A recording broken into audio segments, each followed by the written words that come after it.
Hey, ladies and gentlemen, we are back live.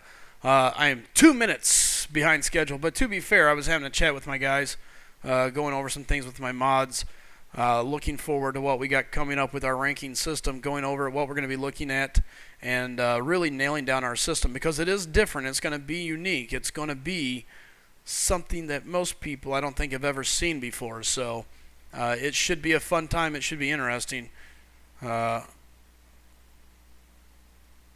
yeah, it should be a good time. So again, we're looking forward to it, and don't forget, we're going to be looking for guest speakers to come on, tell us their thoughts, tell us what they believe, and tell us if we're crazy, we're right, we're wrong, and go from there. So with that being said, the new event stuff is up. It looks awesome. It looks fun. The new Spider-Man definitely looks interesting. Very excited to see what he is going to bring to the table. I think he's going to be a fun champion, so pretty excited about that. All right. With that being said, I'm going to go ahead and start hitting this up again. I got a little bit of energy, not a lot, but it's enough to at least start this out. And the fact that I got a ton of units, I guess I could burn some and maybe pick up some energy and burn this through the ground. I almost forget, using Spider-Man nets me some extra points in this new event going on. So, guys, if you're out there doing work, use your Spider-Man, grab those points. Star Vault in here, throwing down the spiders. It's good seeing you, Star. And again, we'll be bringing on our crew here live here in a few. We're going to be discussing a couple things. Looking at MCOC, the game, what it brings to the table, the new event, as I continue to grind the arena along with Alliance questing.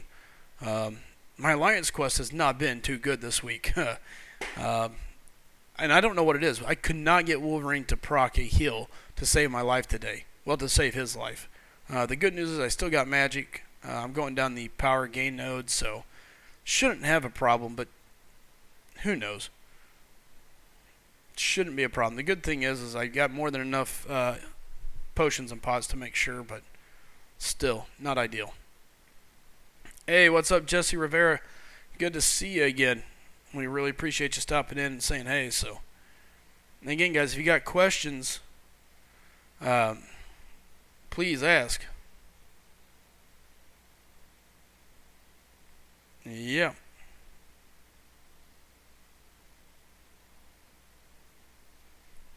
Hey, it's your boy. What's up? How you doing? Down from Brazil. Well, we appreciate it. I wish I spoke Portuguese better. I don't really know a whole lot of Portuguese. So, hey, what's up, Q Thunder? Good seeing you in here again. Let's go ahead and hit the arena up. Get some more arena points. From my understanding now, Star, there's bonus points for using Classic Spider today. Here. So now I'm gonna have to teach you a little bit. Spider-Verse. How to get points. Let's hit more. Alliance Quest and Alliance War fights are included. Oh, win a fight using a Spider-Man. Using Spider-Man for bonus points. 200 extra points. So you get 200 bonus points to use Spider-Man. So suck it, Star. It's not any champion. At least that's the way I took it.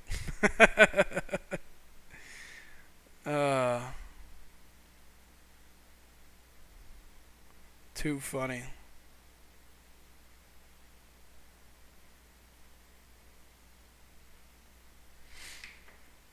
So yeah, back to the arena. I'm at 85. Let's see, 85 wins. I'm at 2.2 million. I don't see myself going too much further on this. Again, Howard the Duck is not somebody I'm overly concerned about. So if I get him, great. If I don't, I'll take the shards and be just as happy.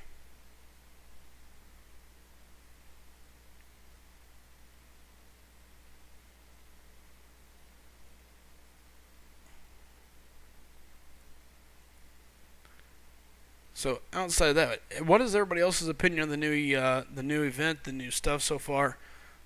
Spider-Man, I think, is going to be pretty interesting.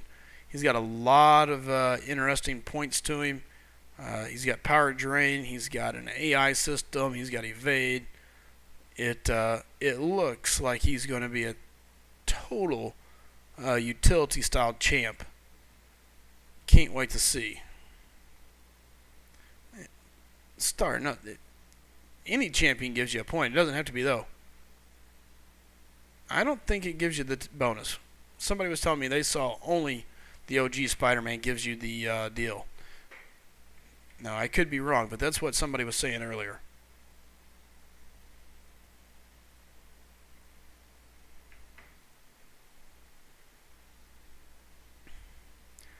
Jesse says, thoughts on Vulture? You know, I haven't even seen Vulture yet. I'd be interesting to see him. I don't know what he's going to be bringing to the table. To be a YouTuber, I'm horribly slow about these types of things. I don't do a lot of research. I'm a very self-found individual. I like to find things out myself, which can be awesome, but it can also be problematic. And Star says, Spidey for God tier. Well, you can make your argument tomorrow in our ranking system about your Spider-Man. Jacob Schaefer says he could be Star. You know, I don't know if he's going to be God tier yet. I think that's such a far stretch. To me, that's such a hard ranking to crack. You know, you got to bring a lot of things to the table. You got to be good at multiple things. And you know what? I just realized I totally forgot to send out my messages. Whoop. Better do that here in a second. Adam Marcos says the video is on YouTube with the Stark Spider-Man. Yeah, he's in the game. We can actually see him play. So, and for me, I'm trying to decide: do I want to go after him now as a feature, or? And if I say feature, I mean a 5-star. I mean that's kind of where I'm at. Is what do I want to chase? Hey, Best B or Kabama's going to get a foot up there. Whoa! Star is a little upset if his Spider-Man isn't good enough. I got news for you. I don't know. I'm anxious to see. I believe he's going to be fine. I think he's going to do a really good job. But again, who knows? There's definitely a lot going on. There's no doubt about that.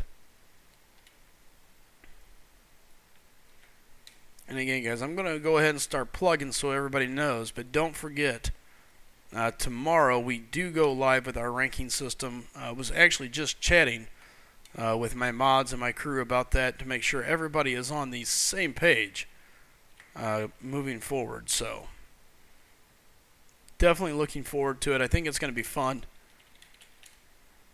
And again, just throwing everything out there. Jacob Schaefer says he looks to be a better option than Iceman. Thanks, Jacob. Way to throw some extra wrenches into my plan. That is not the idea that I wanted to hear. Now I'm going to be debating left and right. Bulldog says he's ready, so we're going to go ahead and bring Bulldog up on the mic. Looking forward to hearing from him. And again, if we can get 40 viewers, Bulldog is... Oops, I hit the wrong button. Sorry, Chid, Jacob. Let me kill that call. Whoops. That's what happens when you hit the wrong button. I get to go whoop. There we go. Coming in, Bulldog. A Willow says, did you actually leave? If you mean me, yeah, I got up from my computer for a little bit. Adam Marco says, better than Iceman. That would be interesting. I agree. It will be interesting. Very curious to see. Didn't expect you to be quite so Johnny on the spot with that. Oh, buddy, I'm on it. Ain't no doubt about that. Didn't have my headphones on yet. Yep, just finished, walked one of them, and ate dinner, and now I'm back for a while. Nice. Good, good. Yes. And welcome back, A Willow. Welcome back, Glock. Good seeing you all. Guess who's back again. You ever get that Princess feeling like you're going to sneeze, but you don't sneeze? Instead, you just it's like torturing your nose? No, I think you're some kind of circus freak. Whatever. I think that only happens to you. You're so rude. Yeah. I love doing that whenever anybody asks, like, is this normal? No, not at all. Good Lord, you're probably going to die next week. Thanks, you're a jerk. By the way, Ozzy is back as well. So good seeing everybody making it back in. Again, 40 viewers, and I think good old Bulldog here is ready to crack some crystals. Yeah, I got 2 4-stars. I got a 5-star Awakening. I even got a 5-star, but I'm going to sit on it. I'm going to give Kabam one more chance and open a couple features in the near future. So I don't know who for yet. I mean, I don't know if it's going to be Spider-Man Homecoming, if it's going to be Archangel, Iceman. I mean, the world is my burrito. Could be anybody. Michael says he's at 4 million on Howard, 190 wins. Hey, Michael, let me tell you something. You're 4 wasting your million. time. I hate to be rude, buddy, but hey, you just keep powering through if that's what you want to do with your life. But you are wasting your time. If you don't get Howard at 4 million, then you need to send me a thank you letter for saving your time because Howard's not worth anything over 4 million. Yeah, I think I'm going to stop at 2. I'm at 2.2. I'm pushing a little bit extra just in case. There's part of me that would rather have the shards. Like duping Howard is just a prestige move, and he's not that high on the prestige list that I know of anymore. Last I checked, he kind of came down. So, hey, Allison. Hey, Glock Princess. All right, what's up, Jesse? Sorry, I didn't get to say my highs yet. Yeah, no, I understand. So Star, Spider-Man HC will be God. Looks like Star's having an aneurysm or a stroke of some kind. I think Spider-Man's going to be very good, but I don't think he's going to be God of the battle realm. I think he's going to be really good. I'm at 1.9 million at 66 wins. Nice. Yeah, so it doesn't take me very long to get there. Nice. I didn't do any. I'm sorry, but I didn't get in the pool on the featured. Maybe tonight after I get past 2 million, but that's it. What's that? Sorry, my head was itching. Sorry. I don't think there is a pool on the featured. From my understanding, that's like just the top 800, so it doesn't matter if there's 1,000 people in it. Oh, okay. Or whatever. So it's just basic. Yeah, just the basic has the pool. And I'm always in the pool. Yeah. So yeah. Cool. And somebody can confirm that for me, but I'm pretty sure the way the featured works, it's just the top 800 or whatever. Get him. So. Okay, so it doesn't matter how many people are in; it's just the top 800. That's a flat return. Chid says 6.2 million. What is that? Is that what you got for Chid? Chid's a. We won't even. Chid's a crazy man. Michael says, "Aye, man, I just need some chips, LOL, and really want the duck, dude. If you want chips, this is just my honest opinion. Quit jacking around in the basic pool at this point." And this is just, hey, take it for what it is. Get out of the basic pool, go to the featured, and grab as many milestones as you can. Or go to the 3-star arena and get those milestones. Go get some milestones, pick up the extra chips, the extra crystal shards. Do something and get the extra rewards because right now what you're getting is absolutely nothing in return.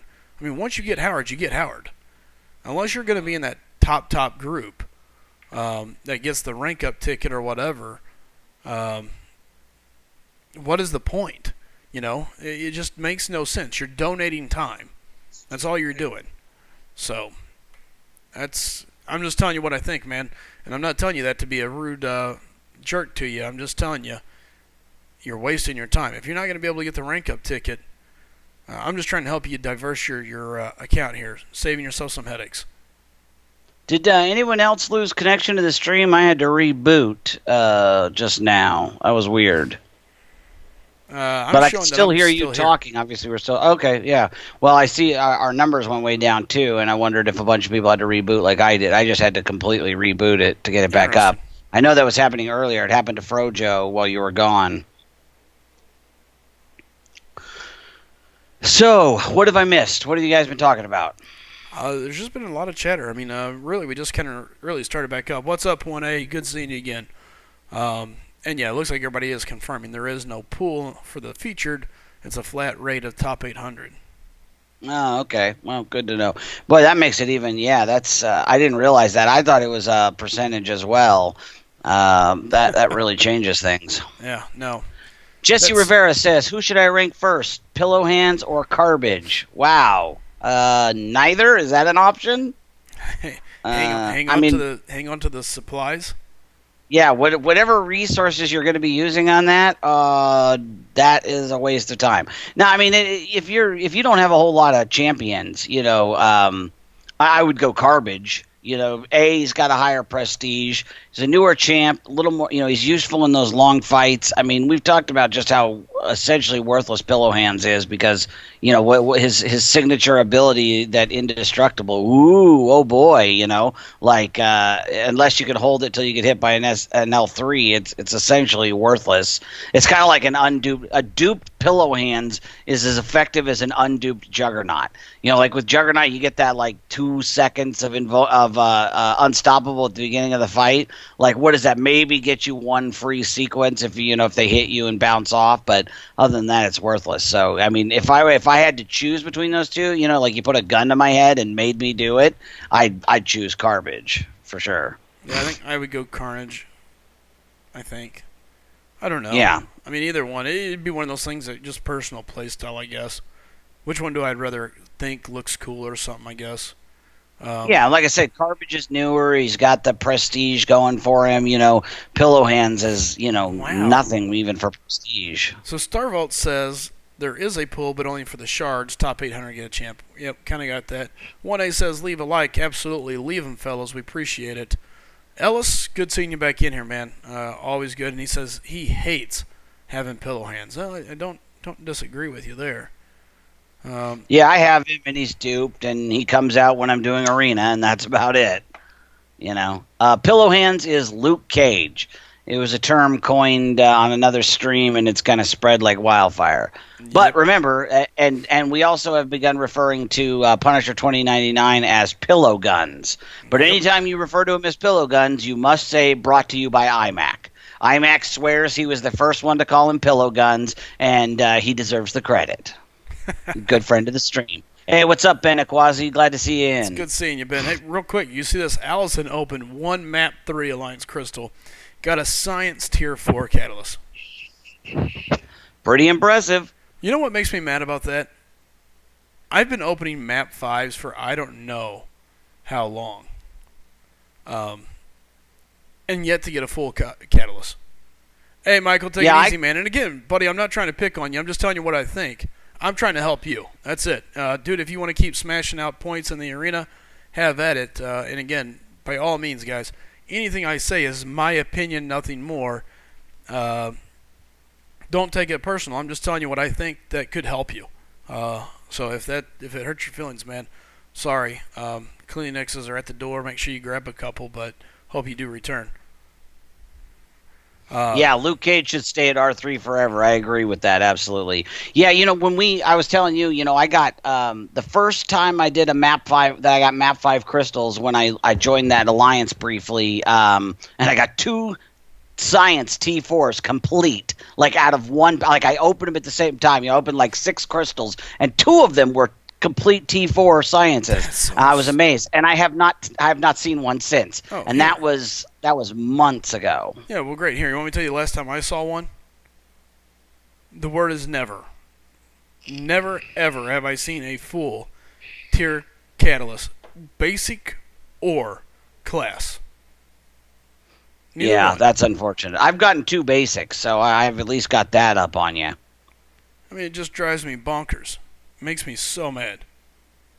Yeah, Michael says he just wanted to get the duck, had to be sure. Yeah, absolutely. Dude, get the duck. I have no doubt. Duck, we've talked about that. Like, whatever you're comfortable with, do it. The duck is not a bad champion, and by no means are we saying he's a bad champ.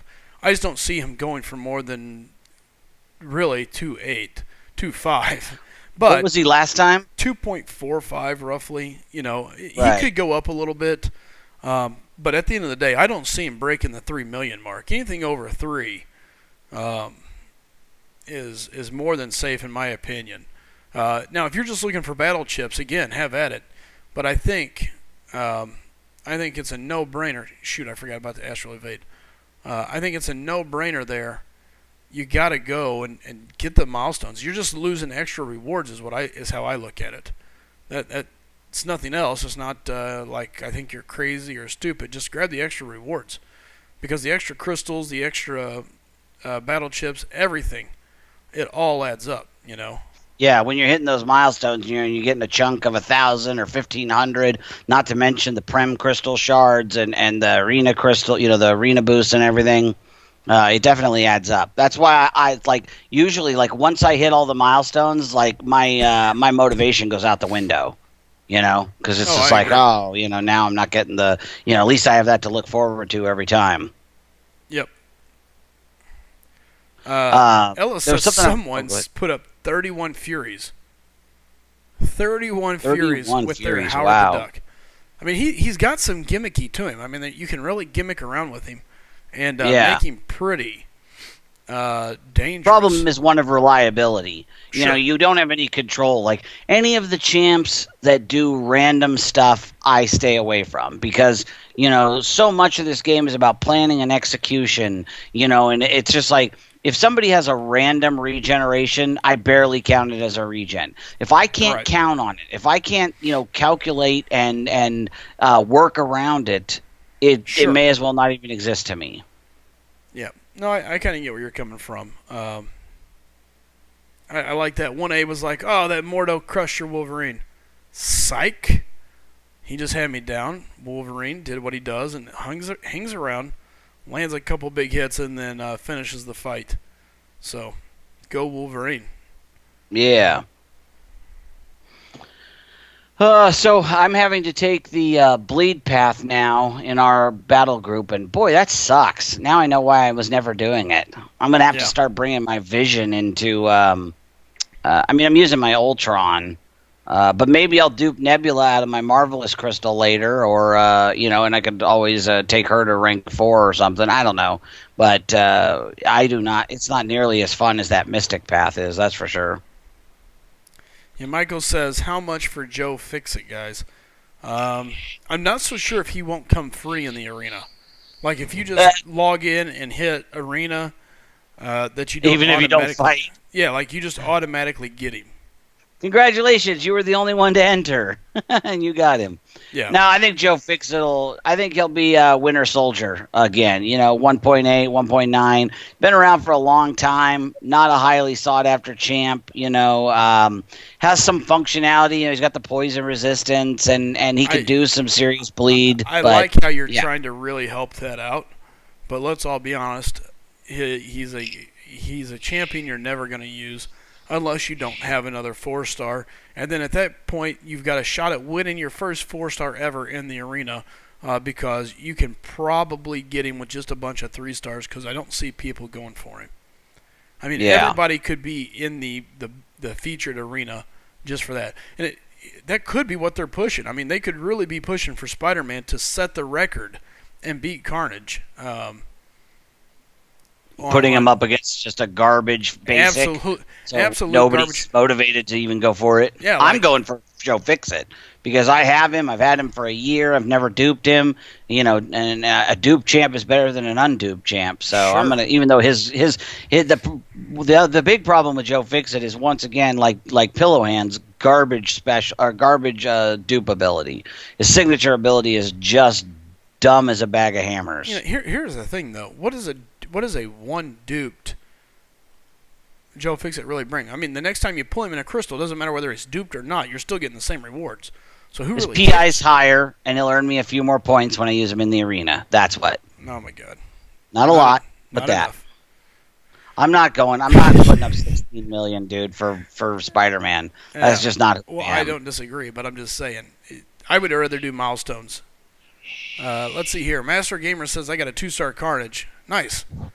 So did I. That's what I was going to respond to. I got 2-star Carnage and 2-star Venom. Pretty pumped. Next time there's a Cosmic Advancement, I am going to crush it. I got that 5-star Drax I can take to at least rank 2, possibly rank 3. We'll see what happens tonight.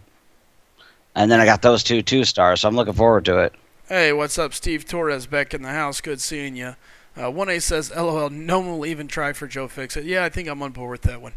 Michael's from South Carolina, I'm assuming, says, just want to build on my roster, but $2 million? Dude, I'm telling you, he's not going to go high. $2 million is probably overshooting. I think you probably get him at 1.5 to 1.8. He's just not going to bring in a high point total.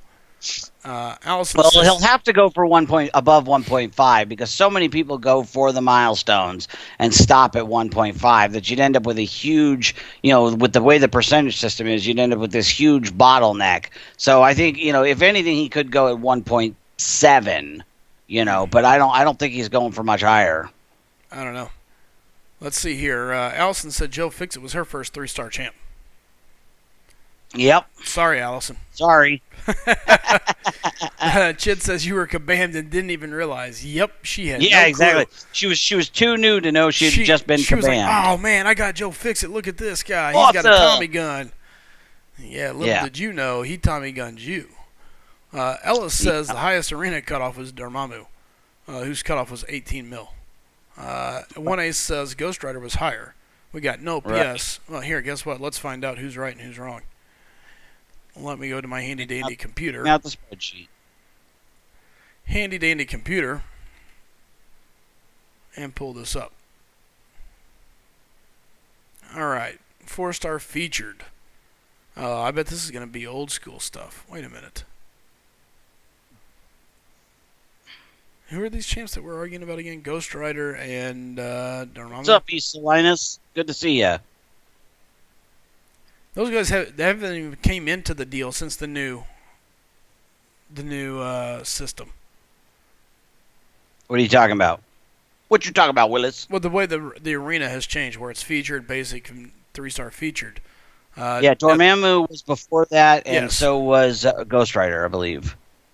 Let's see here. Yes, he was. Ghost Rider went for 15.7. Dormammu went for 18.4 was his highest. What about... Oh, Ghost Rider was 17? 15. 15. Yeah, so Dormammu was higher. Yep, Dormammu was higher. There you go. The Hood was close at 17 and 16.9. But again, this was when the arena was totally different, so it's really hard to compare. Shoot. My iPad went black. Sorry. It's really hard to compare when you look at it that way. If you to give you a rough idea, back to the old arena, Joe Fixit went for 6.2 and 5.9. The basic went for 4.9 and 4.9. So almost went just as high as the 4-star feature. Wow. Yeah, and the person there was Black Widow, so totally different. All right, Chid's saying your guest is ready. Excellent. Yeah, we're going to have a guest join us on the line here. Chid, have him go ahead and add Slice Some Gaming on the Skype, and we'll once I get that invite, we'll go from there. All right. We all just saw your login code, by the way, for your device. Yes, it's a very top secret. Please. 1, 2, 3, 4. Yeah. 1, 2, 3, 4, 5. That's the same kind of code an idiot would have on his luggage. Sir, we got the code. It's 1, 2, 3, 4, 5. That's amazing. That's the same code I have on my luggage. Spaceballs. Yes. Ellis says just divide the score by half because they added 400 more spots. Sure, but it's still a pretty big difference. And just the fact that the way the arena runs, in my opinion, is different. But I don't know. I don't really remember the arena too much back then. I never really ran it, so... Yeah, same here. I mean, I did it like the 3-star. I think it was just there was a 4, 5, and then there was 1, 2, 3. Oh, come on. Dr. Strange. Adam Marco. Are you sure the arena was changed after Cable and Dormammu, Red Hood, Ghost Rider were after that? Nope. Not sure. Yeah, he just looked. Allison says, no one. I'm saving to see if I could dupe my Storm or get a new mutant champ worthy of taking up.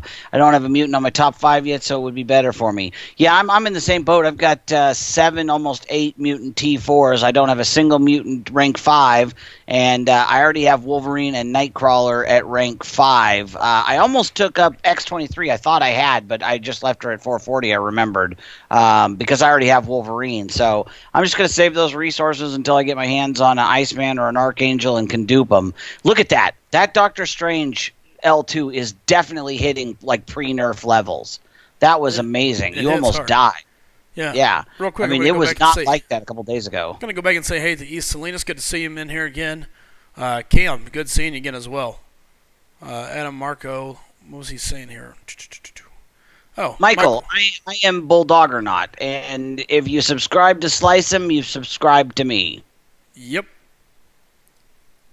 I can be found on other channels periodically. I'll be helping the Real Deal this weekend on his Legend run.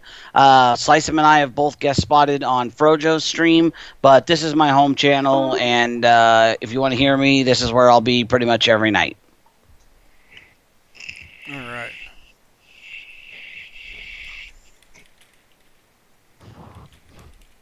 Are you bringing in somebody else? Yep, and I just got that, so bringing him in. My game crashed, thankfully. You know how it is. Everything's got to crash every so often for me. Seems to be here lately the way it goes. So, all right, guys, here we go. Guys, I want everybody to say thanks and welcome to Cranos with Cranos Gaming. Coming in, going to be chatting with us. So he's waiting for him to pick up the line, but as soon as he's in, let's get ready to say hey to him. Cranos, you there? Yes. Hey, awesome. Good to have you, man. I'm a big fan of Cranos. Man, it's great to have you on here, buddy. Hey, it's Bulldog, right? Yeah. Bulldog and Slice 'em. You got it. That's right. Yes. Awesome. I just wanted to make sure everything's working out. Thank you so much for having me. Dude, we can hear you just fine. Awesome. How are you guys? Good. Thrilling, grinding the arena. What could be more fun with my life tonight? Yeah, but the day they release a new event is always a good day. You know what I mean? Like, especially to a day like today. Not only do we have new event, we got that new Web Warriors Stark thing. It's Wednesday, so it's the last day of arena. Tomorrow we're gonna get all the rewards and Summoner Advancement. That's a good day. There's no way around it. I couldn't agree much.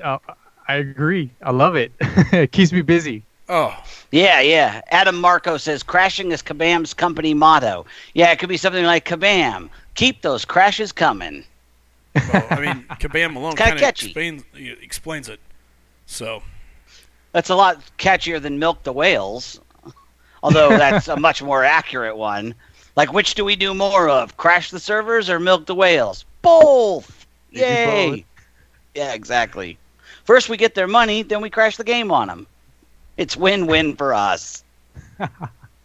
So, Cranos, how's it going, man? It's pretty hot here in California, so I'm like sweating. So we got like 20 fans in the house, but other than that, it's great. I'm having a good time. It's night and the cold air is coming in, the breeze. So yeah. I'm loving it right now. Yeah, I'm right over the border from you. I'm surprised when I look at the national forecast and it's like 60s in the Midwest, 70s in Michigan and stuff, and here we are on the West Coast and it's like it's been 98, 99 every day. Ugh, I got 3 fans going myself. Got the garage door open. Oh, I just want to say I want to say thank you guys. I just recently found Slice 'em on YouTube, like I think a week ago.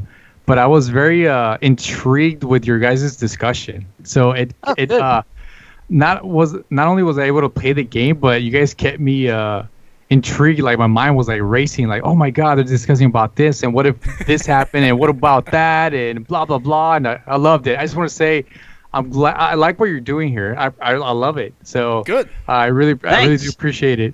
Yeah, we're not the razor-sharp analytical geniuses that Brian Grant is, and we're not the comedians that Seaton is, but we do our best. We try to keep the people entertained. I love it. I was laughing so hard when Slice 'em not too long ago. I think he went to the bedroom or something, and I think he was in an argument. I'm not sure, but it was I felt so bad. I'm like, oh my god. He forgot to turn off his mic.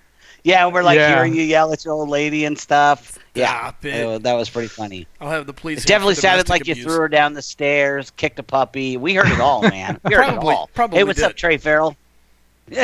Oh man. But no, Cranos, anytime, man. Look, we're always looking for people to come on, give us their opinions, and chat with us. I mean, at the end of the game, at the end of the day, the game is very interesting. There's a lot of stuff in it. And here's the thing, what I see, you may see differently. And that's what's interesting. For what works for me may work for you, and it may not. And the thing about it is people want to know that. There's not one right way to play this game that I've seen so far. and that's what makes the game interesting, and it allows a lot of different people to play the same game, complete the same content in many different fashions. So always looking for other opinions, always looking for other ideas, and we would be thrilled to have you anytime, man. Oh, well, I'm gonna accept that offer then. Whenever you guys have time, I'll be more than happy to chat with you guys. I love it. Absolutely. Yeah, like I was saying, I'm a big fan of Cranos' streams too, especially since he does them during the day. You know, we're always on late at night because Sliceman and I got to go to, you know, we got our jobs keep us there during the day. But when I'm at work, I can usually catch your stream. Yeah, we have one of those job things we got to do. yeah, those darn keeping a roof over our head. What a bunch of crap. Right? Such a ripoff. Man, so out in California, eh, Cranos? Yes, I'm here in California, Orange County to be exact. So it's in between, like, you know, we got everything over here, but right now we're starting to feel the heat. So and my house doesn't have the AC unit, so we're old school over here. We got like fans everywhere. Yeah, it's one of those like 1950 houses. It's really nice, but it's just they decided not to put any AC units in here. So oh man, that's got to get brutal at times. It does. Neighborhood. I mean, is there a pool in the neighborhood or something like that? Maybe the neighbors where you can jump their fence and dive in. Oh, I wish. No, I go to my brother's for that. Oh well, there you go. That makes life easy. In reference to my previous comment, Starvolt says, "What you be talking about, Bulldog? I'm funny as hell." That is true, Star, but looks aren't everything. Esalina says, "Cranos, what's up?" Hey guys, Cranos getting tons of love inside the chat. So, dude, I think you're definitely welcome here. Everybody seems to love you, and you've been around here way long before I have. So, I'm just some new kid on the block having fun playing a game and discussing a game that is tons of fun. So, I was going to ask you, how long you been streaming? I've been streaming about, to be honest, I believe I started my first video in 2015 because my son and I were he introduced me to like the mobile games and stuff, like the Temple Run, and we started playing those games, and then he told me, "We'll go on YouTube to see how you finish this level or something." So we both went on our iPads and we started searching, and behold, we come across this YouTuber named Mobile Gamer. I'm not sure if you know of him. No. I think I do. Okay, so Mobile the name Gamer. Is familiar. Yeah, so he was pretty big back then, and he was playing Marvel Contest and Champions and WWE Immortals, and we got fascinated with the idea of talking to another person, even though we couldn't see their face, right? But it's like you're able to like share that game experience that you love with someone else that's like across like another state or another country. So from there, I love that interaction. He made me laugh so much that I decided to, you know what, let me invest a little bit of time in doing this, so maybe I can reach out and talk to other people like me and that are interested in things that I'm doing. Yeah, I actually talked to Sliceman about that in like the first or second night that we did this, how happy I was to be doing it because, like I don't have anybody in my life that plays this game. I don't really know any gamers anymore. My best friend's not a gamer. No, I've got no friends. I have no friends. No. Yeah, I have one friend, okay? Thank you very much. And he's really cool. But he lives in Canada. Yeah. By the way, Bulldog, my wife, she was with me watching your guys' stream, I think yesterday, 2 days ago. But you said something about taking a picture with your dogs. My wife couldn't believe what you said, so she went on your Twitter to validate it. Yeah, I post a picture. I try to do at least one a day. And I've got a lot of pictures already saved up, or I'll take new pictures. And I like to add little funny captions and whatnot. But, yeah, those are my dogs. Yeah, it had to be 2 days ago. I wasn't on last night because of the stupid 4th of July. Allison, by the way, said she's in Fresno. Y'all just got the AC fixed. Fresno, awesome because of the Fresno State Bulldogs. I'm a big fan of the college, not the city so much, but I do like the college. You just like the mascot. I just like to. Yeah, the Bulldog's a very popular mascot. Gonzaga, Georgetown, Fresno, Georgia. Uga the bulldog. So we always follow any school that's got a bulldog mascot. If there's two schools playing and one has a bulldog mascot, they're our favorite. Nice. That's awesome. Steve Torres says, Slice him. Cranos was the guy I told you about who pulled them duped his Star-Lord at the same time. Oh, you got to tell us that story, bro. Yeah, that was insane. Like many of you, like is that your dog? Yes, some jerk just set off a firework. Telling the dog, shh. It's like, hey, shh, shh, shh, shh. Hey, shh, shh, shh. Somebody just set off a firework. That is correct, Taurus. So the story, it was not too long ago, actually. I was like many of you, I was upset. You get kind of upset, and you get like a little envious or jealous that you don't get those exact champions, right? Like you get like, why can't I get that one champion that I need right now? It's so frustrating. So I was so mad that I was like, I need at least 10K more shards. So where can I get this? Kabam had a deal in regards to units. At the time, I had like 4,000 units saved, and they had a deal by purchasing like 5K shards. So I'm like, you know what? That's exactly what I need. I'm gonna purchase those for like 3,000 units. I forget how much it was, and I'm gonna take a risk. So I took a risk, and when I got those 5,000 shards, I ended up having like 23K 5-star shards. I was sitting down in my bed, and I was like, what are the odds of me getting 5-star Star-Lord right now? You know what? Let me record it. So I record it, and I spin it, and I got 5-star Star-Lord. I couldn't believe it, and I'm glad I captured it on video. I recorded it. I went back to the bed. For 56 minutes, I kept contemplating, should I open another one? Should I open another one? Like I was going insane. I'm like, what are the odds? This time, the second time, I did not record it. I just did it. I just went for it. I'm like, you never know. So I go for it, and I believe I couldn't believe it, but I got Star-Lord again. Wow. I got 2 4-star Star-Lords at the same time. I just hit open. I had 2 of the 4-star crystals and got him twice. I was so angry because I already had him at Sig 99 at the point. I pulled the 4-star one like 12 times at this point. Hey, what's up, Frojo? Back in the stream. And Josu, welcome as well. Yeah, I've had a 5-star Star-Lord, bro, since like May of last year. So, what, May, 14 months now at this point. I still haven't been able to dupe him. So 2 nights ago, were you listening the night I got my 5-star Drax, or was that a different night? I think that was a different night. It was the night before the garbage scout dumped, and what I ended up doing was I had almost a 4-star. So I've got, I figured, okay, if I sold 3 3-stars to get enough shards to open a 4-star, and like all I need is a dupe. Because if I get a dupe, I'll get the 275 shards, and then I'll be, real close to getting the 5-star before they come in. I open it, and I got a brand new champ. But not only did I get a brand new champ, I got like the worst one I could have pulled, which was Deadpool X-Force. Because I didn't have him, and he was crap for me. Stop, buddy, stop.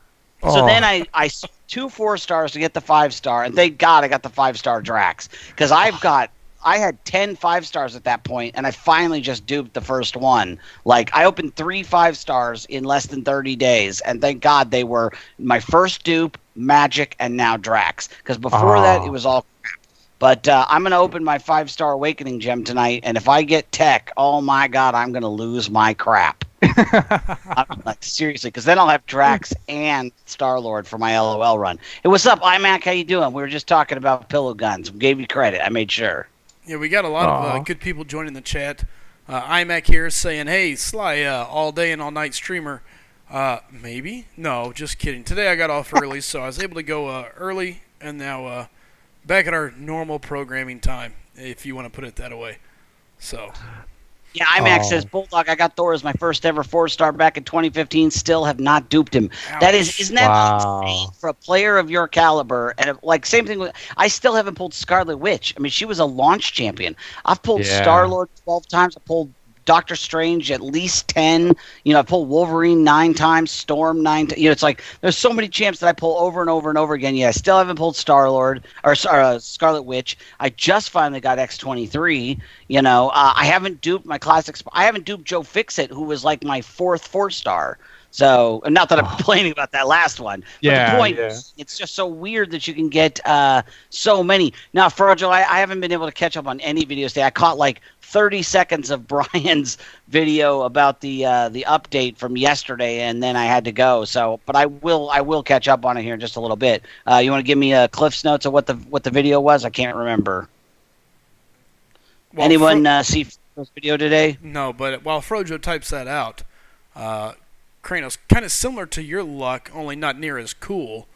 I didn't dupe a 5-star Star-Lord, but when I got my 4-star Iceman, besides spending a truck ton to get him, and very angry at the game to get him. Yeah. Essentially, my last set of 10 crystals, I'm like, all right, I think this is it. I'm done with it. Screw it. I'm tired of dumping money going after this guy.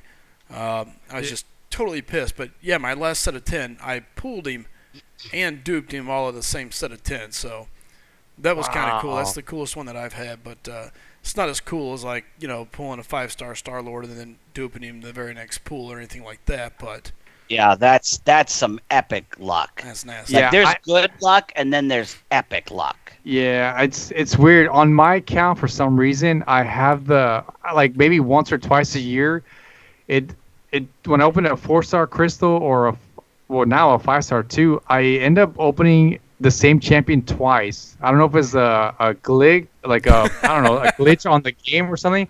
Because my very first champion that I got in 2015 as a 4-star was Deadpool X-Force, and then I opened another 4-star crystal right after, and it was Deadpool X-Force again. So and back then, you know, it was all about Star-Lord and Scarlet Witch and Thor. So I was just like, dude, you suck. I don't want you in my line. So I'm like, really? Yeah, couple of things here real quick. First, iMac. I've had a 99 Sig Jane Foster since August of last year. So I feel you. Number 2, welcome. We've got a legend in our midst. Muta Matt has joined the stream. I'm a big fan of his prestige calculator, so thank you. In fact, this is the first time I've ever been in a stream with Muta Matt. I'm kind of looking forward to it. Says Map 6 waiting, checking the streams. Well, you are welcome here anytime, my friend. Absolutely. And Chid, I'm shushing a dog, not people, so it's not rude. Doesn't seem that way. Pretty sure you told Cranos shh multiple times. I know. I was like, what did I do wrong? Matter of fact, Cranos sent me a message and said, my feelings are hurt. Why does the bulldog have to shush me? I said, listen, just stay in the stream. He's a grumpy old man. He's approaching 50. You just gotta let it go sometimes. I am a grumpy old man. Yeah, that part is true. Yeah, see, same thing with me, my Mac. It's like I got a Sig 99 Jane Foster. She's never going beyond 330. There are just certain champs. Pillow Hands is never going beyond 330. You know, if there's just no point. There's just zero. Deadpool X-Force ain't never going beyond 330. I don't care if I Sig 199 him. It's not happening. Yeah. By the way, you were asking what Frojo's video was about. That was his 4-star Marvelous Crystal and his 5-star Awakening gem that he popped open today. I didn't. Oh, I do want to see that. I don't know if I want to have it spoiled or if I want to hear it. Frojo, I'll leave the choice up to you. If you want to tell, I'll still watch it anyway, but if you want to tell me now, because I'm going to be opening mine here pretty soon. We're sitting at 38 people, so. Come on, Winter Soldier, unreal. And for Selena, I couldn't believe I got them back to back. And then recently I got Archangel as well. Jeez, I still want. I saved up 9 4-stars to open the day Archangel went into the crystal and got 1 dupe, 1 new champ, and 7 double dupes. And those 7 double dupes, 5 of them were champs that were already Sig 99. It's how I opened 3 5-stars in less than 30 days, was pulling so many champs that I already had Sig 99. I have a question for you guys. So how did you guys get into the game? Like, when did this start with you guys? Like, the Marvel Calls of Champions and stuff? It's interesting. Let's see here. You want first off, me to? Let me answer Legendary Bro's question here. He says, slice them, Ant-Man good or Yellow Jacket? Yellow Jacket over Ant-Man, in my opinion. Cranos, your thoughts? Thoughts on? Ant-Man versus Yellow Jacket. Which one do you take? Oh, I would go for Yellow Jacket. Absolutely. Twice on Sunday. I think. I mean, Ant-Man on defense, a duped Ant-Man on war defense can be useful.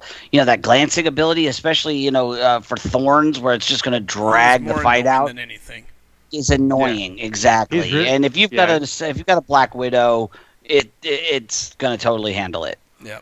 By the way, 40 people watching, so Bulldog, you're definitely going to have to crack it. But I tweeted your live stream too, and I pressed the like, so hopefully we get more people in here. Awesome. Sweet. Yeah, that's our boy Cranos driving people in. Oh, anyway, so back to how we got into the game. So I've never played a mobile game before, except like Bejeweled and Peggle. I've gotten them before, like free and things like that. And I've been a big console gamer, since I bought my first Nintendo in 1986.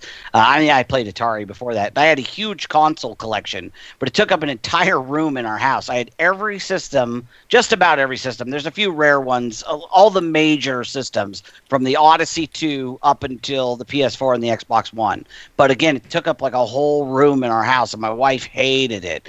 And so I was looking for something that I could do. I'm a huge Marvel fan. I got a couple of Marvel tattoos. I've read Marvel comics since I was a kid. I've got Archangel and Bullseye on my back shoulders. And so I just went on the App Store and searched Marvel. And it was the first one that came up, and so I'm like, all right, I'm just going to download and check it out, because I thought, maybe it'll be something that I can, use to fill in time, like when I'm on my lunch and things like that. And it was all downhill from there. I started playing, and I loved the crystal system. Like I got hooked quick, and it was a pretty quick event. And so I sold off my console collection. I funneled a big chunk of that into the game, and haven't looked back. Nice. Yes. Frojo says, "Oh, go ahead." No, go on. Frojo says, I was playing Marvel War of Heroes, and I was thinking about retiring, and I was checking around. I saw a new Marvel game was coming out. I sold my MWOH account and waited for MCOC to release. So Frojo really is old school, like watching for it when it first came out. Yeah. This game reminds me of I used to play when I was little the arcades, Marvel vs. Capcom. Yes. Yep. And this game, Marvel Contest Champions, reminds me of it without paying quarters, to play the fights. Yeah. Yes. But it brings me back to my childhood beginnings. So, but I didn't realize it was going to be so like you also have to be addictive, and you also, you got to pay attention of like you have to be strategic. You know what I mean? Like it's not just attack and kill the health. Like there's a lot of things you have to be aware of the game and certain champions and their tools and their abilities and all that stuff. Yeah, if it was just a straight fighting game, I wouldn't still be here. I've never been a fan of fighting games. I mean, I like to play Mortal Kombat and Street Fighter 2 when they were in the arcade. Yeah. Back in the early 90s, because I'm obviously a lot older. But I never played Marvel vs. Capcom. I messed around with fighting games like Battle Arena Toshin Den on the PlayStation. First came out, but it was never my cup of tea. I've always been a big fan of like Dynasty Warriors and RPGs and stuff like that. So if this didn't have all of the other elements to it, I wouldn't be here. Like to me, the fighting is ancillary. The fighting is like what you got to do the parts that you love. I love collecting champs. I love leveling them up. I love learning new champs. I love looking for like little tweaks, little ways to take advantage. So the game has a lot of intricacies to it. Well, let's also be honest. There's the collector side of it. No other game, all your other fighting games, you're given a list of champions that you get to play as. It doesn't matter. And for most people, going after the hidden characters was where it was at in some of those fighting games. I mean, look back on Mortal Kombat, going after Reptile or Noob Salvit or Smoke. All those different ones, Smoke. Right. That was where the fun was for a lot of people. So I think this game kind of gives you that in a different aspect. You can now collect some of your favorite champions, and let's be honest, there's a lot more nerds out there than people want to admit to. We were just hiding. Yeah, people don't want to be like. I mean, used to it wasn't cool. Now it's the cool thing to be. So it's not a big deal for people to be like, oh no, man, I love Marvel now. So you got all sorts of people picking the game up. And it's just the right time for this type of game. It's the right medium, the right group, and then on top of it, you got Marvel Studios coming out with movie after movie, giving more than enough content for Kabam to just coattail on, and just really be able to pump out consistent stuff. So it's the perfect storm for this type of game, and I mean, good for them. Yeah, I mean they must be doing something right. Obviously, it's it's wildly successful. Again, I'm a notoriously fickle person. In fact, when I joined an alliance not right at the beginning. I think I had been playing like 2 months before I joined an alliance. I just did solo stuff, and I was only there for a couple of days. I didn't know what was going on. I knew nothing about Alliance War, Alliance Quest, and I ended up leaving. And I got picked up in global chat by a guy, and I was with that alliance. I'm essentially still with them. The Wolfpack was my what I consider my original alliance. And I told the leader of the alliance I was getting really, really into it, and I says, "Look, I just got to tell you this about me. I'm the type of guy I get really, really into something until the day I don't. Like there will come a day when I just walk away." And now I expected that to be 3-6 months in. That I would just one day because I had a Facebook account in the early days just to play Farmville. Never connected with anybody. I just wanted to play Farmville. I ended up making like 6 fake accounts and running multiple devices so I could send stuff to myself during the Christmas event. And I was spending 6-7 hours a day doing this until one morning I woke up and I go, what the hell am I doing with my life? And I never looked back. I closed the accounts and walked away. But that's what I expected to happen here. But here we are, 16 months on, and I'm as into it as I was the day I started playing. More so. Definitely love the story. Now, Slytham, how did you get into the game? Well, multiple things. I have a huge gaming background. I love the game, super competitive. But as far as the game itself here goes, it was pretty simple. I saw the game. I don't even remember how I saw it originally. Probably some other game that I was playing was advertising it. And I said, oh, Marvel. All right, cool. So I picked it up, started playing. Quickly completed what was available, and I say completed. Got as far as I thought I could go at that time in dealing with everything. And at that point I said, you know what? Forget it. I'm done. So I quit playing. I work in a very busy industry, so I moved, I quit playing, and I was sitting in my dealership one day. The commercial came on. I seen where they added a ton of characters, and I was like, oh, holy cow, you got to be kidding me. They've added so-and-so and so-and-so and so-and-so. I've got to get back in. So I booted the game back up, started playing a little bit, and then I found out about the Alliance stuff, and I was so far behind. That's where my competitive side kicked in, and I went after a bunch of featured champions, pulled my fair share, and now this is where I sit. Now I'm going back and completing what should have been completed a long time ago, just wasn't on the game. So I recently just came back. Probably Christmas time is when I came back to the game. Are you referring to the story mode? Yeah, story mode. I mean, everything. Yeah. I just kind of we got to catch up the chat here. It's getting away from us real quick. Mr. Water Monkey, welcome to the stream. iMac, what he's talking about is when we started the stream today, Slicem was here for like 5 minutes and then went to go eat with his family. Was gone for a little over an hour or something, and it was me, Anthony, and Jacob all just chatting with an empty chair. And the empty chair draws better numbers than Slicem generally, so that's what the joke was. The empty chair does really good. And then let's see what else we got. So I said hi to Mr. Water Monkey. That's what that was. Sorry, there was just a bunch of things that all came in at once. Vinny, Cristione, welcome to the stream. We're at 46 now, so if you guys want, I'll do some opening. Yeah. I'll let the chat decide. What do you want first? I've got 2 4-stars. I've got a 5-star Awakening gem, and I got that magical, marvelous crystal. So tell me what you guys want me to open. I also have a tier 4. I have a tier 4 class catalyst too. Marvelous time. Crack it. Do it. I want to know what you get. Oh, and I was going to say to iMac, 6 hours a day for Farmville. My motto in life is go big or go home. I mean, that's it. I don't do anything half-assed. Period. I love that philosophy. Yeah. Yep. And I probably could, Willow. Let's see. Pewds the Savage, welcome to the chat as well. And okay, Glock's correct. Yeah, the first vote for the Marvelous Crystal. Jacob thinks I should do the 4-star first, then the Marvelous, then the Awakening. IMAC wants the Marvelous. Marvel.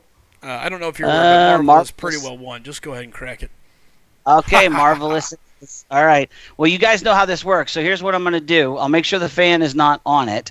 I'm going to set the thing to spin. I'll go ahead and take the dog inside real quick, and then it'll take about 20 seconds, and I'll let you know what I get. All right? So here we go. Good. In the meantime, I can't guys, watch it. Remember, I can't make eye contact. While he's running around the house pretending not to look at his phone because he's scared of what it'll give him, guys, listen. If you're new here, do me a favor.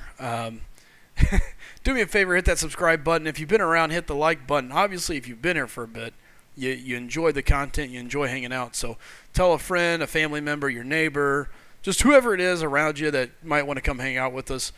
Bring them into the chat, have them ask questions, because that's what this is all about. It's about people coming on, having a good time, and getting to ask the questions that they want to get to know. If we don't know the answer, we're going to find out. We got great guys such as Cranos, Frojo, and many, many others that come in and help us. So don't hesitate to ask away. Yeah. There's so many questions in the chat. Oh yeah, we got to get caught up. So Cranos, how many more runs have you done in LOL? That's a question from Steve.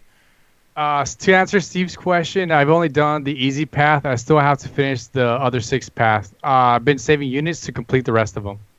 Good. IMAX says, how the heck do you go big on Farmville though? LOL. You don't. That's just Bulldog being Bulldog. I mean, what can you say, guys? So yeah, I'm kind of scrolling back up here to make sure. Some of that is for people inside the chat itself.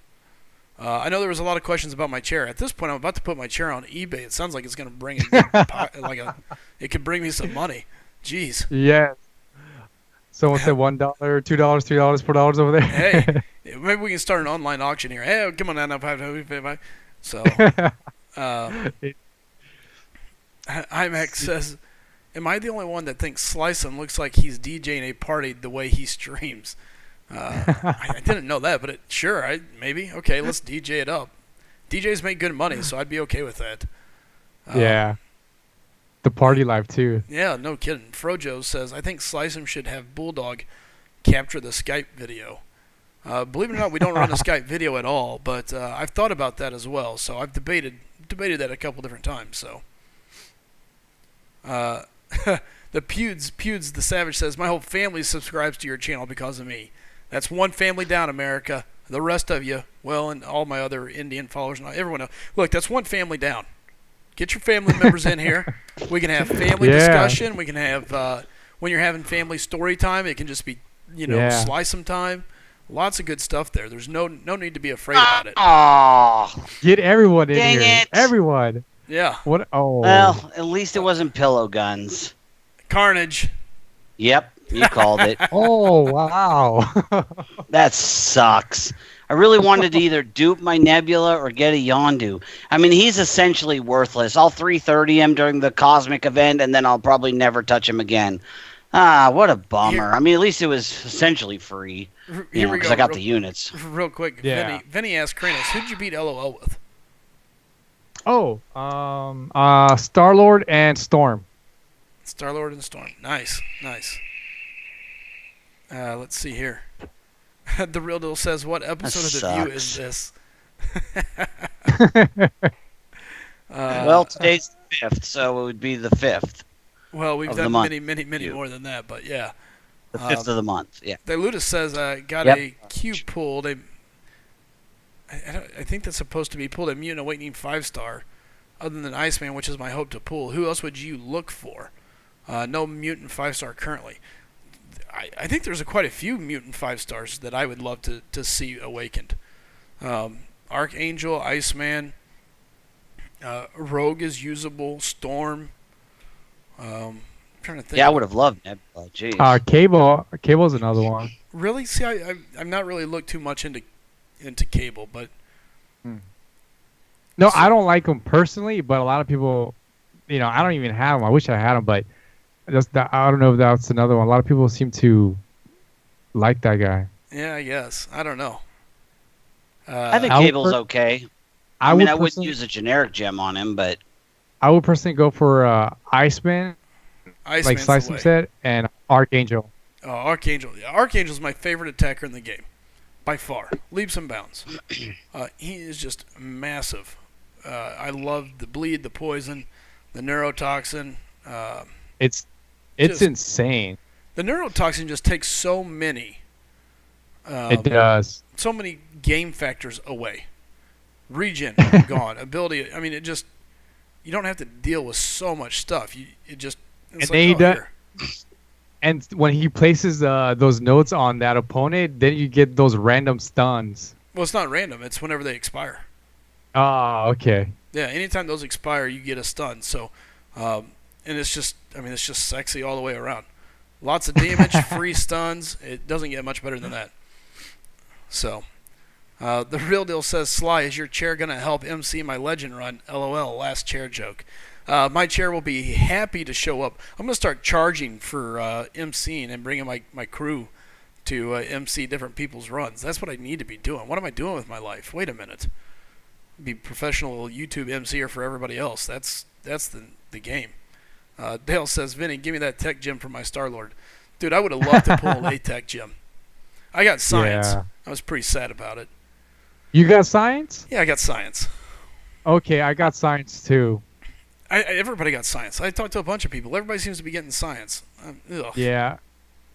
Another guy, Grand Scheme, got science as well. Yeah, Scheme got it. Who else was it I saw that got it? You got it. There was someone else I saw, and I can't remember who. But yeah, look, I guess Hulk is okay. Captain America would be fine, but outside of that, I'm halfway tempted to just hang on to it and see if somebody good comes to the contest here in the near future. Yeah, I'm gonna hold it off. I'm gonna hold on to it for Hulk or Quake. Okay, so let me ask you this: if I get a 5-star science, I'm gonna awaken my Rhino because he's already rank 3, and he could be a really good war boss. I could take him to rank 4 if I wanted to.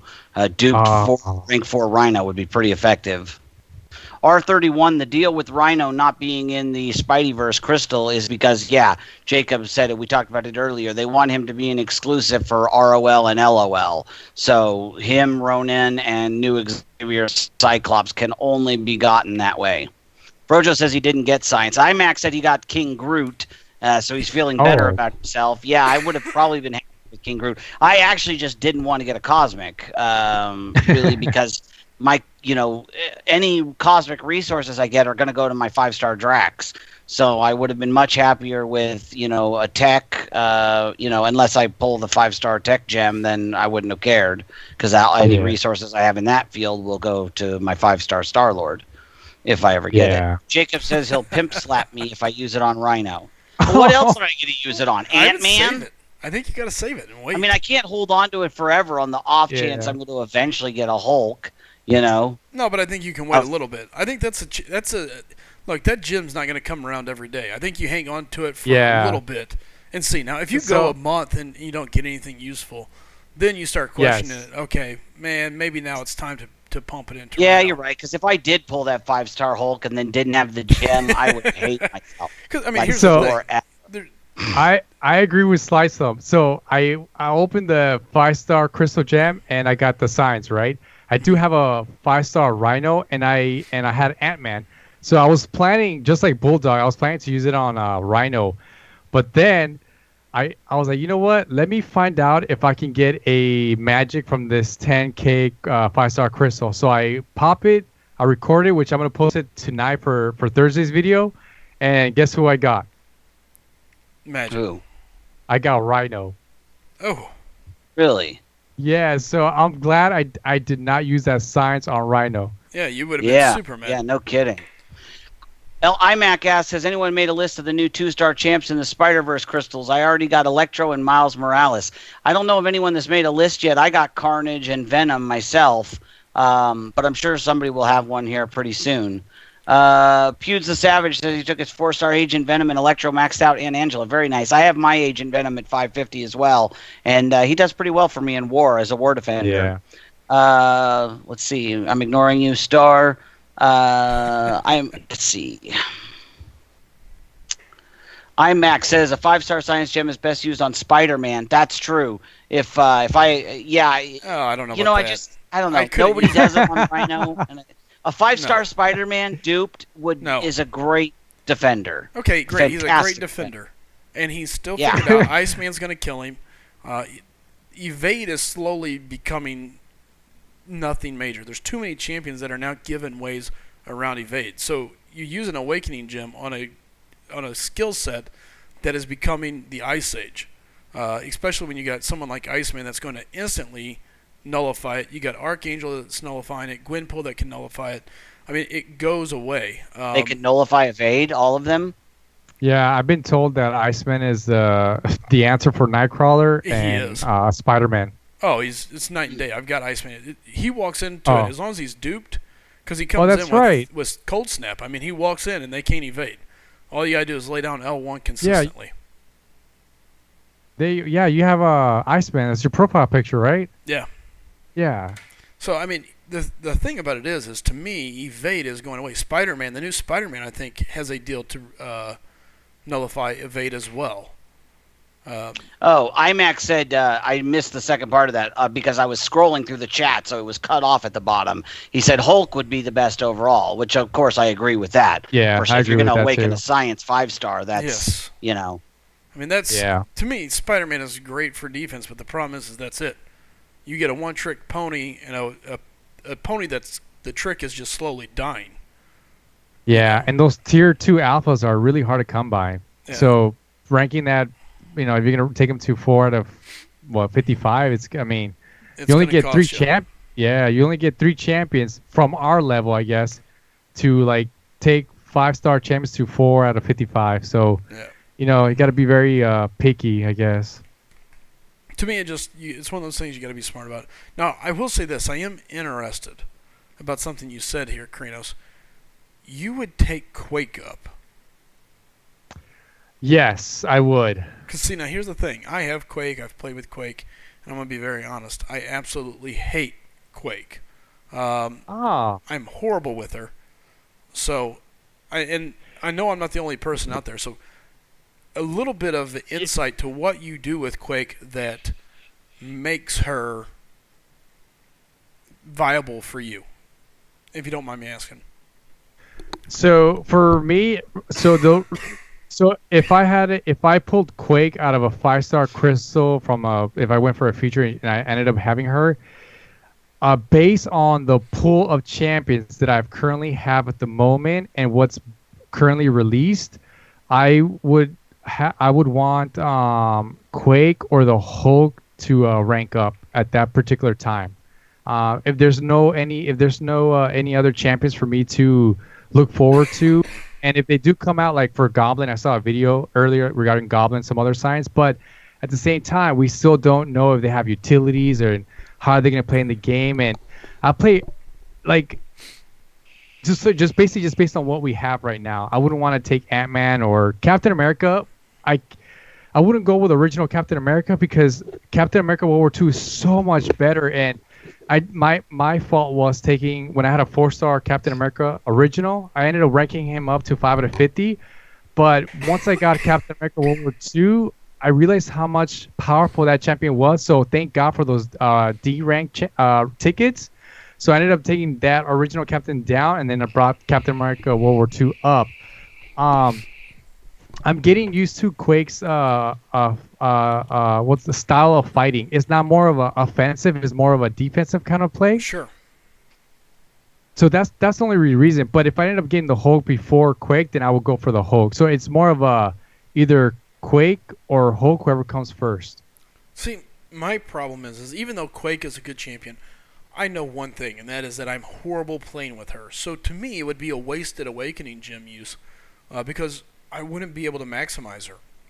I would be better off to either wait and get Hulk or wait and find a new champion that's going to come to it because, it's one of those things. Just because I've got it and she's supposed to be a good champ doesn't mean she's a good champ for me. For me, it would be a terrible choice.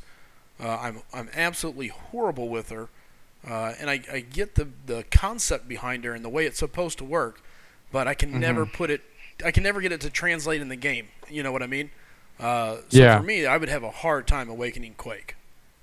Okay. No, I'm glad I'm on this chat so I can take that that advice, because based on the previous alliances that I've been to and other players, they've all been giving me the positive of it. So this is good to have the alternative, so I can compare, balance both ideas and test her out a little bit more then. Sure. But when I'm testing her in arenas, and I'm still working on that, the way she functions, because she's really different compared to all the champions. So I'm going to test her and then the Hulk. But I love the Hulk a lot more than Quake. But I'm going to take your advice on it. Here's my deal with Quake. I think she's a situational champ where she really excels. Against the Magics, the Mortos, the people that can just set back and power gain on you or set back and cause damage, she becomes handy because she can set back and do the same thing. It's that counterbalance. She can set back and charge her heavy and stack it up, and then she gets evade out of it. She gets the concussion. But against an aggressive attacker of any type, that's where I think it just becomes dangerous.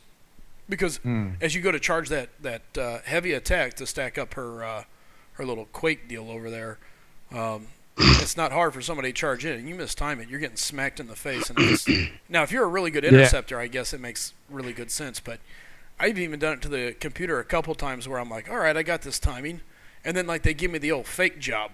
They act like they're going to run in, and then they stop running, and all of a sudden I throw it, and I'm like, uh-oh, and then I get smashed in the face. So yeah, I'm gonna take that into account. I'm gonna wait on that Science Awakening gem then. But if I get Hulk, then I'm gonna put it on him. Do you have Quake as a 4-star? I do. I have her, and I've been using her in arenas, and I like to test her out in arenas where what I do is I start, charging that when we're holding down and you start charging those whatever she charges. Yeah. And then Quake counter, whatever it is. And then the opponent starts to charge at you, so you get that first evade. And then what I do is when they do that evade, then I swipe back and then I parry the champion, because they right after that they want to come and attack you, and then I parry them, and then I do that process over and over again. This is interesting because here's what I'm seeing is everybody's saying she auto evades that first swing, but I don't see that. Not for specials. Not even just for specials. I've had people come in, and it's she may evade the first one, but if somebody's attacking decently hard, I get smacked around on the second or third swing. I guess it just by the time you react, it becomes difficult. I guess maybe I'm playing it wrong, and again, that's where I'm missing out. So are you playing on an iPad or iPhone or a mobile phone? Typically, I play her on an iPhone or an iPad. Yeah. Okay. Yeah. For me, it works a lot better on a mobile device than on an iPad, a bigger device. Oh, yeah. Well, I can tell you this. I think the iPads are actually garbage to play on. It seems very slow and clunky and more laggy. Things don't seem to respond on time. And I don't know why that is, but that's how it feels to me. Yeah. But regarding Quake, so to answer your question, I do have her as a 4-star. However, I ended up taking up Captain America World War II instead of Quake. Oh, Captain World War II all day long. Yeah, 5 out of 50. So it just depends where I'm at in the game and what I need to keep up with the alliance as well. Because, the higher you go up in these alliances, it gets other alliances just destroying your defense. It's just like, what the hell? So you got to come with different. You got to throw them off. You got to get at least that one kill to throw them off. Sure.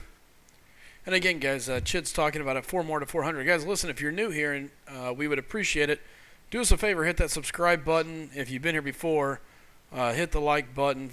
And again, tell some people, bring them around. We absolutely enjoy having new people around asking questions and watching me get smacked around by champions I shouldn't. But I get a little focused on chatting because that's what I enjoy doing. So, excuse me. Is Bulldog still here? Oh yeah, yep. He's here. Oh, there he is. I'm busy dying from this head cold that I've had. That's He's like, yep. Me sick. So yeah. Oh man.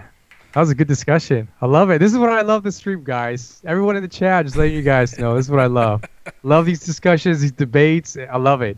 Well, we appreciate it. And again, yeah, so there's a lot of questions. And yes, I'll run Quake here and again. And like I said, I'm not saying that I'm wrong. I believe you guys. I've seen her evade. I didn't realize it was a guaranteed evade on that heavy, so... Yeah, that moves her up a notch in my book. I didn't know that either. I've seen it when fighting her, and she evades me like 5-6 times in a row, and I'm like, "Are you effing kidding? What the hell? That's when Who she's does got that? concussion on you. I know that. Yeah. But the question that I had, or I guess the dilemma I have with her is, even when I get that first evade, I still end up getting hit somehow from like the second or third swing, or and that just could be my play style because I can make very stupid mistakes. So No. So let's see here. Matt says, have a 999 Quake. She's in my profile, Prestige Queen. She is a massive Prestige Queen. Definitely brings the prestige to the table.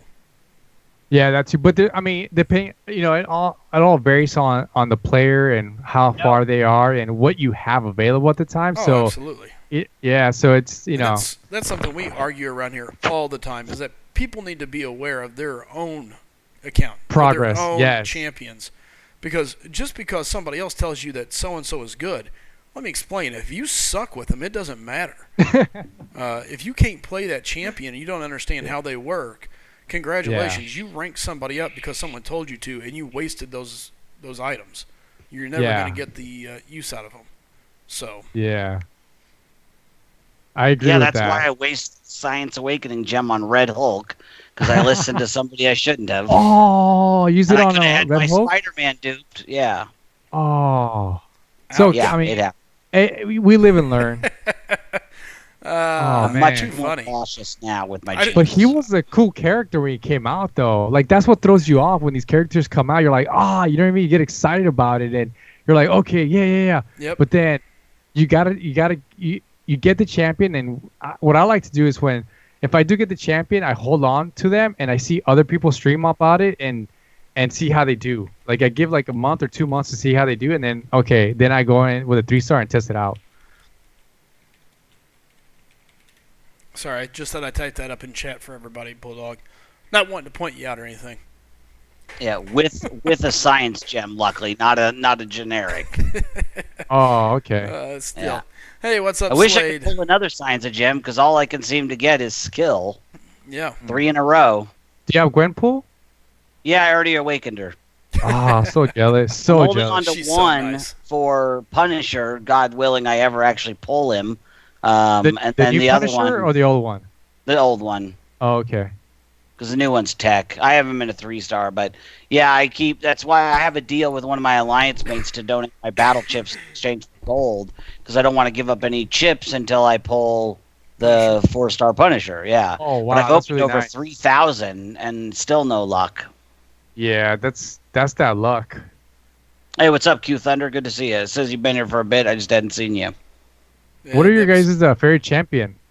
If you can name one for everything. For everything, story mode, Vision. alliance quest, random event quest, hard event quest, one. Which would it Vision. be? If I could only use one champ yeah. for the rest of time, it would be Age of Ultron Vision. Duped. Wow. Sig 99.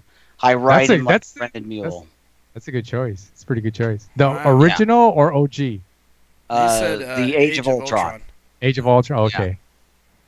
Interesting. Yeah, I don't really care about the synthesis. I like the burn on the Age of Ultron. I don't have the original anyway. I have it a 3-star, and a 2-star, I believe. But yeah, no, I pretty much, he's my go-to.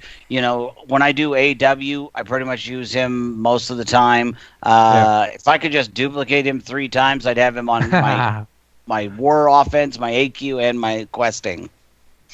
Yeah, that power drink helps a lot. It's massive. Yeah, and I also find he's the easiest champ for me to pull off intercepts with. Okay. I don't know why. Yeah.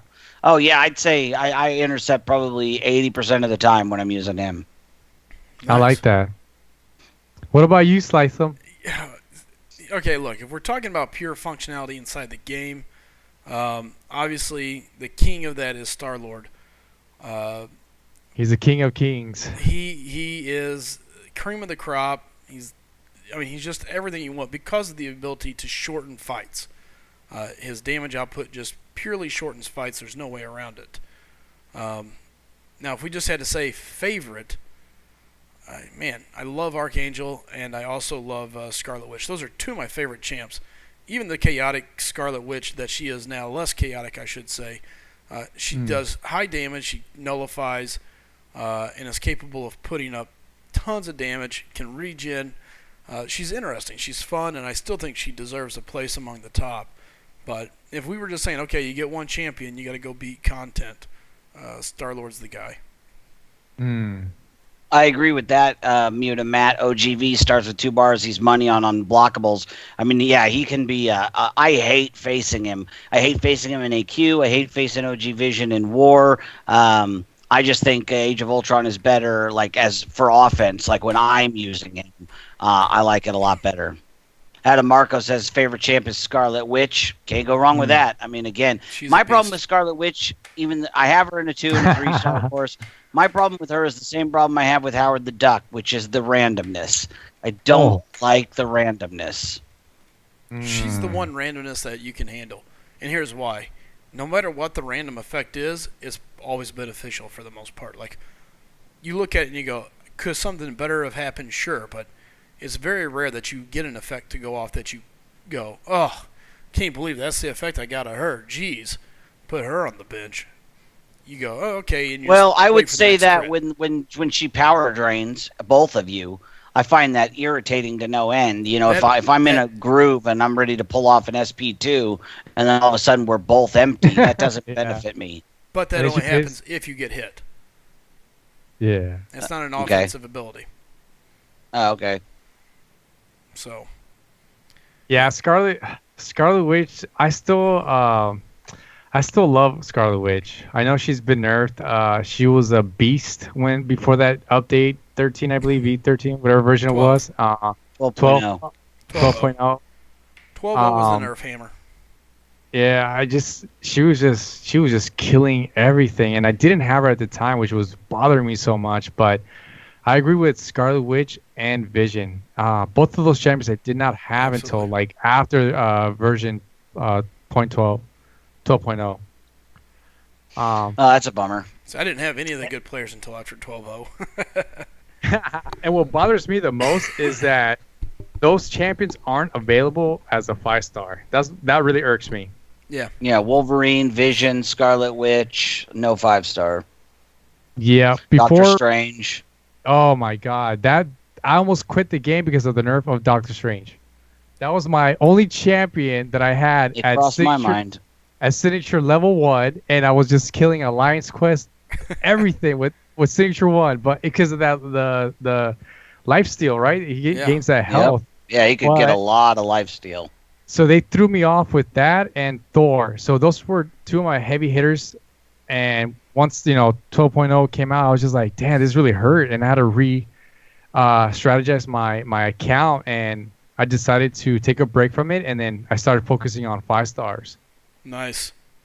And let's all be honest. I couldn't really start focusing on 5-stars because they're all garbage until recently.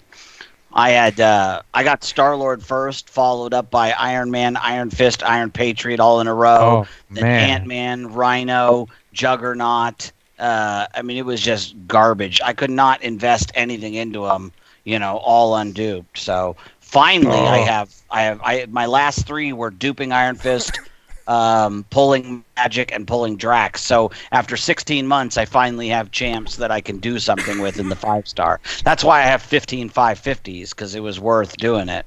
Nice. How about this? Frojo is back now.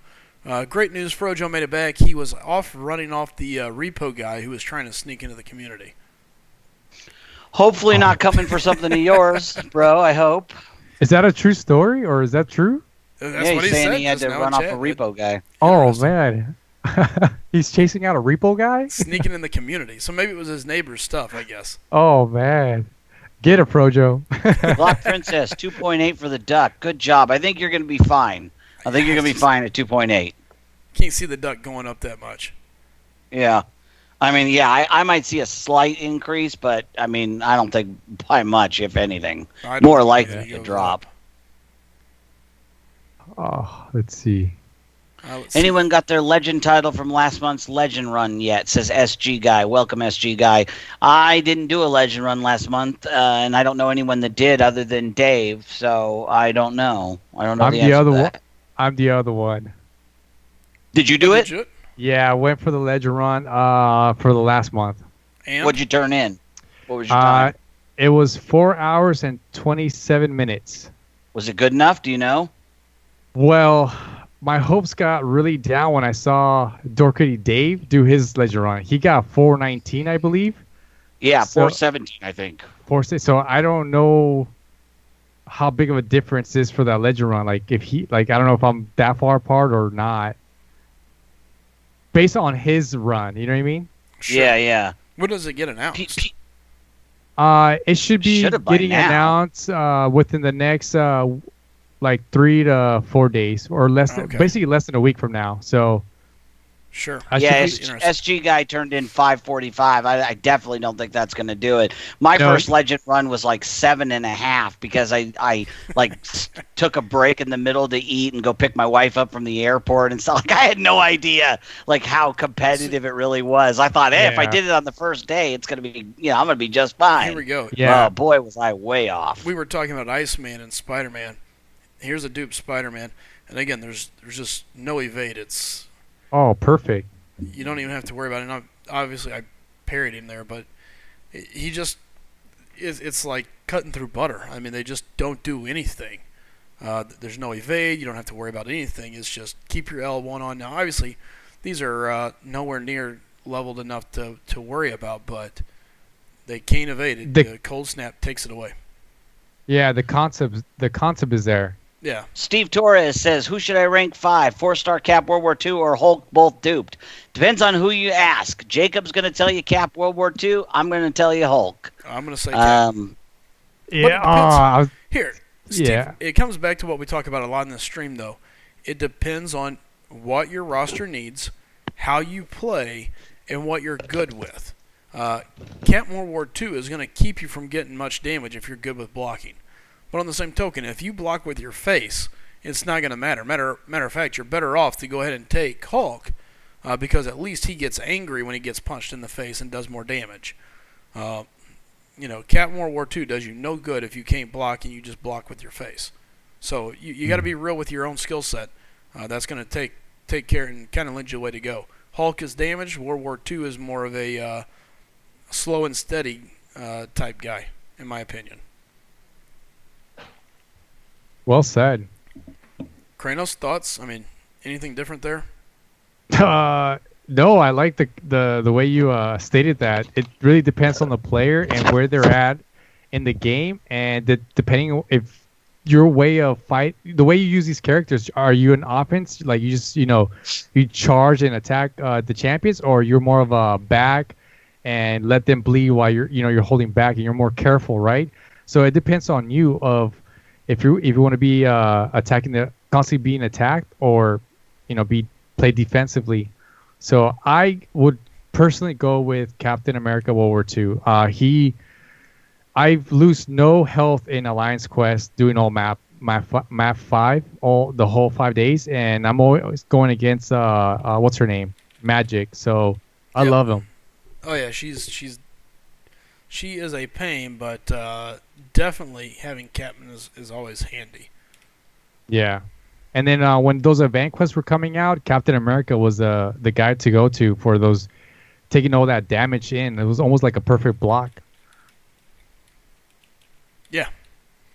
Well, and I don't know how many people I've seen just absolutely destroy Dormammu. Oh, yeah. With Captain. I mean, it's a no-brainer. Yeah. So, I mean, but again, just because somebody else does it that way doesn't mean you play that way or that you're going to do it that way. Sometimes that's wishful thinking. I go watch some of these guys play and I go, oh, yeah, I got that. And I go do what I thought they were doing, and instead I just get wrecked. And I sit down and question my life for a minute and realize that that's just not the way I play. I play a different way. And I got to find the champions that match my play style.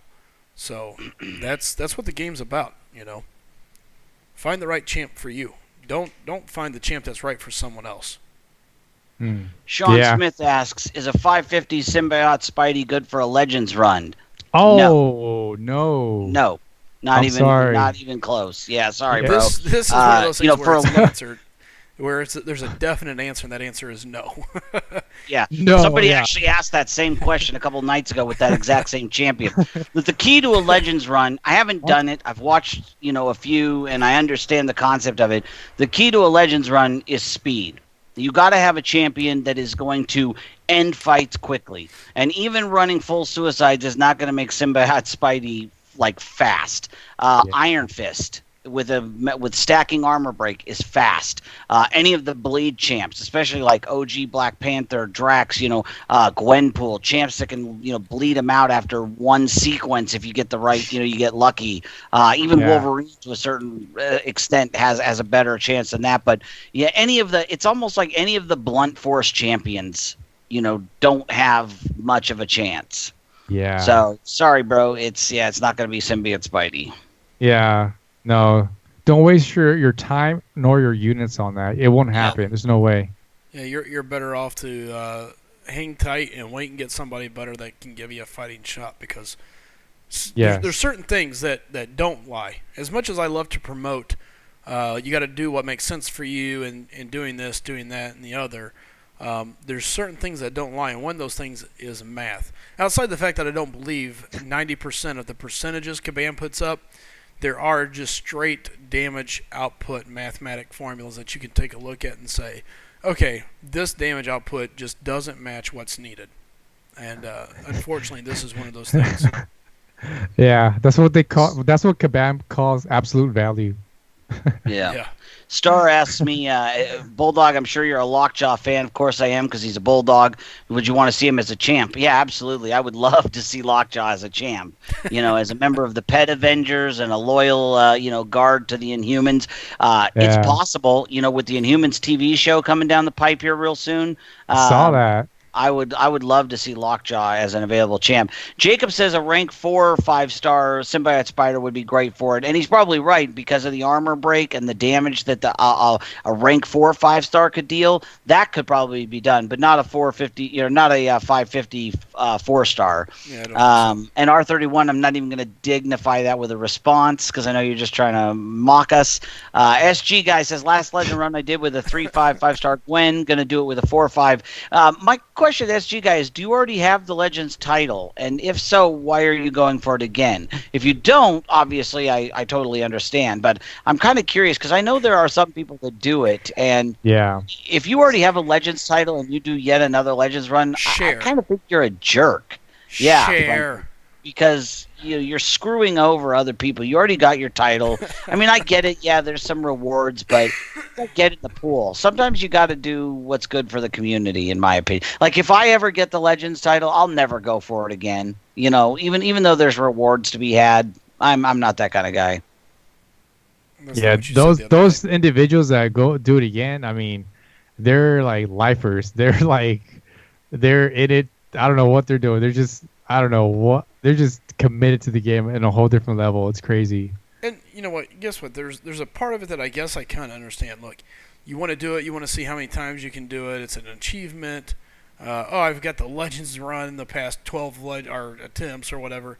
Good for you. But at the same time, hey, share the wealth a little bit sometimes. Yeah, same here, SG guy. I want that title too. There's recognition that comes with that. I've got Frojo just broke 400K. I'm a little bit behind him. I went down by selling those couple of champs. I'm back down to 390. But with the stuff I've got to open now, I should break 400 pretty easy. But I want that Legends title too, because it's kind of a way to symbolize, hey, I'm in that group. Because right now I could say whatever I want, but nobody, I've got no way of proving it unless I start streaming my own stuff. Frojo says, I want to see Devil Dinosaur. Yeah, you know what I would love to see is like a whole Pet Avengers event with Lockheed, the dragon, Lockjaw, maybe some Devil, even though Devil Dinosaur is not one of the Pet Avengers, but like Red Wing, although kind of with the MCU, Red Wing is is just a robot now instead of an actual bird. But I found that to be really adorable. I like the anthropomorphic animals myself. Plus, I've heard good things about the new Moon Girl and Devil Dinosaur comic. I've heard it's one of the few Marvel titles that doesn't just totally suck right now. So, oh wow, check it Jacob out. says I would go for it again, only in challenges like Ming Na or Act 5, Chapter 4. Yeah, I mean that's not really the same things. You're not going to get the title, I don't think. I think it only applies to the monthly event. Yeah. I think though there is something for like the first 100 people that beat something like a Ming Nas or a Batista usually. But I don't know that it's like a legend, same kind of legend title. Maybe Jacob knows better than I do. I saw some SG guy says I saw some streamers have already, but they're redoing it again. Yeah, and I say that makes you a jerk if you do it. And I'm not going to change my position. Let's also be honest about it. I always try to bring the level-headed side of things here. While I agree, it is very jerkish. Look, for some of these guys, YouTube is their business. That is their life. A legendary run brings in viewers. I mean, true. We look at TV shows. They do some of the same stupid crap over and over and over, and you go, oh, my God. Like, you're doing the same thing. You change names. You change, like, this guy's on the right side of the room instead of the left now. I think a large chunk of that is just, hey, their job is to pack their channel full of viewers. And if a legendary run or anything like that gets them there, it's going to happen. Okay, so Jacob pointed out I was in fact wrong, and that's why I left myself an out. I said Jacob probably knows better than I do. All those get the legend title and 1 to 3 T4CCs, so it's not just the monthly event, but also things like Ming Nas and Bautista. So I stand corrected. Totally willing to admit I was wrong. I wasn't sure. That's why I said that. Muna Matt says, if you want a title, go for it. Don't blame guys that do it over and over. Yeah, that's exactly what I'm going to do, and I'm going to try to beat them. I'm just saying that once I have it, I'm not going to do it again because I want to give other people the chance. And the thing is I see both sides of it. As a extremely competitive person, not just competitive, extremely competitive, and as a business person, I totally get both sides of it, and I'm allowing my personal feelings to not cloud, but to kind of pepper my feelings on it because it's something that I wouldn't do. But at the same time, I totally understand it. And I think you can understand something without supporting it. In fact, I heard somebody make that exact point today about something else that it was I don't remember actually now, but it was acknowledging something or understanding it doesn't mean that you necessarily support it. So I guess I'll modify my statement by saying I don't support the idea of going for it again, if you've already got it. It's not something I would do. Mm-mm. Jacob says the leaderboard made it worse. He got his right away from LOL. Yeah, Jacob obviously is the exception in this stream. He and Frojo, who I know for sure. I'm not sure about Muta Matt or anybody else, but I know those two have been around for a long time and have the requisite hardware to go with that. So Chid says Bulldog, the type to kick you if you lose a war because of one guy.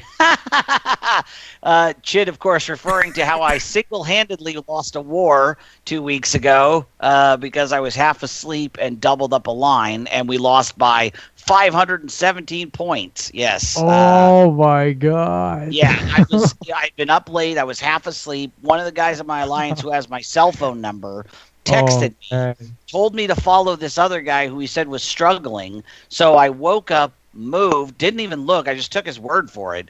And he apparently had re-upped and beat his line. And so I ended up going down his same line. I ended up not getting a single fight in the upper half of the war. And we lost by 500 and I think 17 or 507. It was, I felt terrible. It's all good. But, it happens. Yes, I would absolutely kick somebody for doing what I did.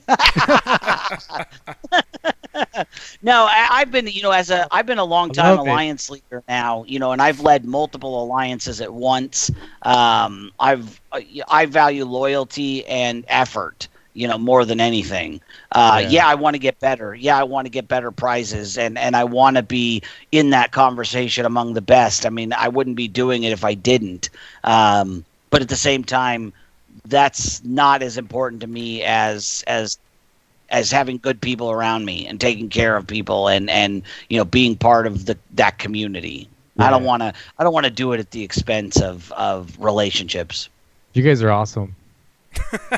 Well, I'll take that. I think we'll all take that. We got a good group of guys, and in all reality, not laughing at you there. In all seriousness, I really do appreciate that. I feel like we got a great group of guys that bring a lot of different things. They got some great mods that do a great job of helping watch the chat, getting hold of players such as yourself to come in and chat with us, discuss the game, discuss where it's going, where it's been. And it's awesome. It's a fun thing. I mean, the game is extremely fun, and so often people forget about other opinions. They watch one or two streams, and next thing you know, they're done. That made up their mind. Oh, so and so said this is the way it's got to be. It's just nice to see people knowing that there's many, many different ways to skin the cat or to solve the puzzle. So, Steve, we run map 5x5, 5 every day. We're discussing going to map 6 on the first 2 days, but we need to tighten it up a little bit. We never failed to 100%, but it's not as clean as I would like to see to feel confident in running map 6 on the regular. So, but I hope we're close. I'm talking to some people and again, just trying to like tighten that up and make it cleaner. Make sure everybody's taking their route every day and can finish and everything. My name is Change says I can make a spot in my alliance if you need Bulldog. It's funny is because I've always been up until now I've been light years ahead of everybody else in my alliance, like rating wise. At one point I think I had 100,000 plus on the next closest person, but a good chunk of those people, brought in some new people, and a bunch of them have all, it's like I think my biggest philosophy in this game is a rising tide lifts all boats. That's what I always tell new alliance members is, anything that we do, we help each other and we all come up together, because that's what I want. I never wanted to go to just the best alliance available. I want to bring everybody up together, and that's just me. Top players spend to be a bad mofo. Yeah, that's in R31, and there's a difference in my opinion between, the great players and those like top tier, the guys who are dropping 1,000 a week. Like I'm never going to be in that. I would never compare myself to those guys. I compare myself to the guys that I'm achievable to being on par with. Allison says it's Diligent says y'all cool with starting y'all's day one prestige. Yeah, I don't even know. I just looked it up for the first time. AQ is not really my thing. I'm a war guy. I leave that to the people that know it better. Allison says it's nice to chat with one another. We get to learn things we might not know about the game and get a lot of good advice. That's what we're trying to do, Allison, is we're just trying to provide because you can get, if you want analytics, go watch Brian. I mean, that guy is a statistician. I've seen him do testing. And I love it. I mean, I love watching Brian. We're trying to be something different. We're trying to give people a social place, and you'll get some good information here. You'll learn some stuff you didn't know, and maybe you'll have a good time doing it too. Yeah, Brian Grant's channel is superb quality right there, guys. Oh yeah, he's and I get something out of all of the streamers. I like, I enjoy Rich. I even like Seaton. Rich. I like Brian. Joel, I enjoy very much. Gran, I mean, all those guys. That's why I try to support all the streamers, because I get something from every single one of them, and that's what we're trying to do here. Is I want to be in that conversation. I want you guys to enjoy coming here. So there you go. There you go, guys, in the chat. The Slythem channel with Bulldog provides you guys with perspective. There you go. A Willow, I don't know. Slythem, do you remember when I looked that up, what our starting prestige was? It's like 42, I don't. I think. 42. Yeah, it was like 42.25 or something. Prestige was never something we ever focused on until now. We're just starting to, like take that seriously. My prestige personally is 4550 because I have a lack of good had a good lack of good 5-stars. As I level those up, it should go up pretty well. But I've been relying just on 440 or 550s at this point to get my prestige. Banana Grant. That's what I call him too. Yeah. SG guy says, Chid, I'm pondering going for a new Spidey or 5-star Iceman. I think either I'm one. still high on Iceman. I hope to get him. When does he? Let's see. He gets added to the 4. Is he already in the 4-star? No. Yeah, he is, isn't he? Wasn't he added like yesterday? Iceman. I know it was 2 weeks after Archangel. I know he was in the premium hero crystals. Did you see him in the premium? Yeah, but let me see. He's in premium. Yeah, Steve Torres. I miss Texas Hitman too, and Resident. I was one of the guys trying to recently. Resident. I don't know if he actually did it. Was talking about deleting his videos, and I was tweeting at him. Please. I said, Michelangelo wouldn't smash David just because he didn't want to sculpt anymore. You can't destroy good artwork, and that's what I consider Resident's videos. I enjoyed Texas Hitman as well. East Salinas says, my prestige is 4568. Yes, you're just a pinch above me as well. Mine actually is probably higher because Ghost Rider's gone up 20-some-odd levels. Voodoo's gone up another 30. So I'm probably above 4550 at this point. Frojo, 5218. That's not surprising. Look at his 5-star 5450. Yeah. Is that his in-game name? Frojo 34? I think so. Frojo in-game name. What is it? Post it, buddy. He was in 4 Loki, wasn't he? Yes, he was. Okay. I'm not sure I can't remember who he's with now, but yeah, he's not with 4 Loki anymore. Oh, okay. He has Rogue. Holy smokes. Yeah. Okay. Yeah, he did his LOL run with that. He took the 5-star Rogue and the 5-star Storm, thinking Storm was going to be his workhorse. And pretty early on, he just was like, he was not getting the good crits with her, like on the SP2 and stuff. So he switched over to Rogue, and Rogue was his workhorse, man. I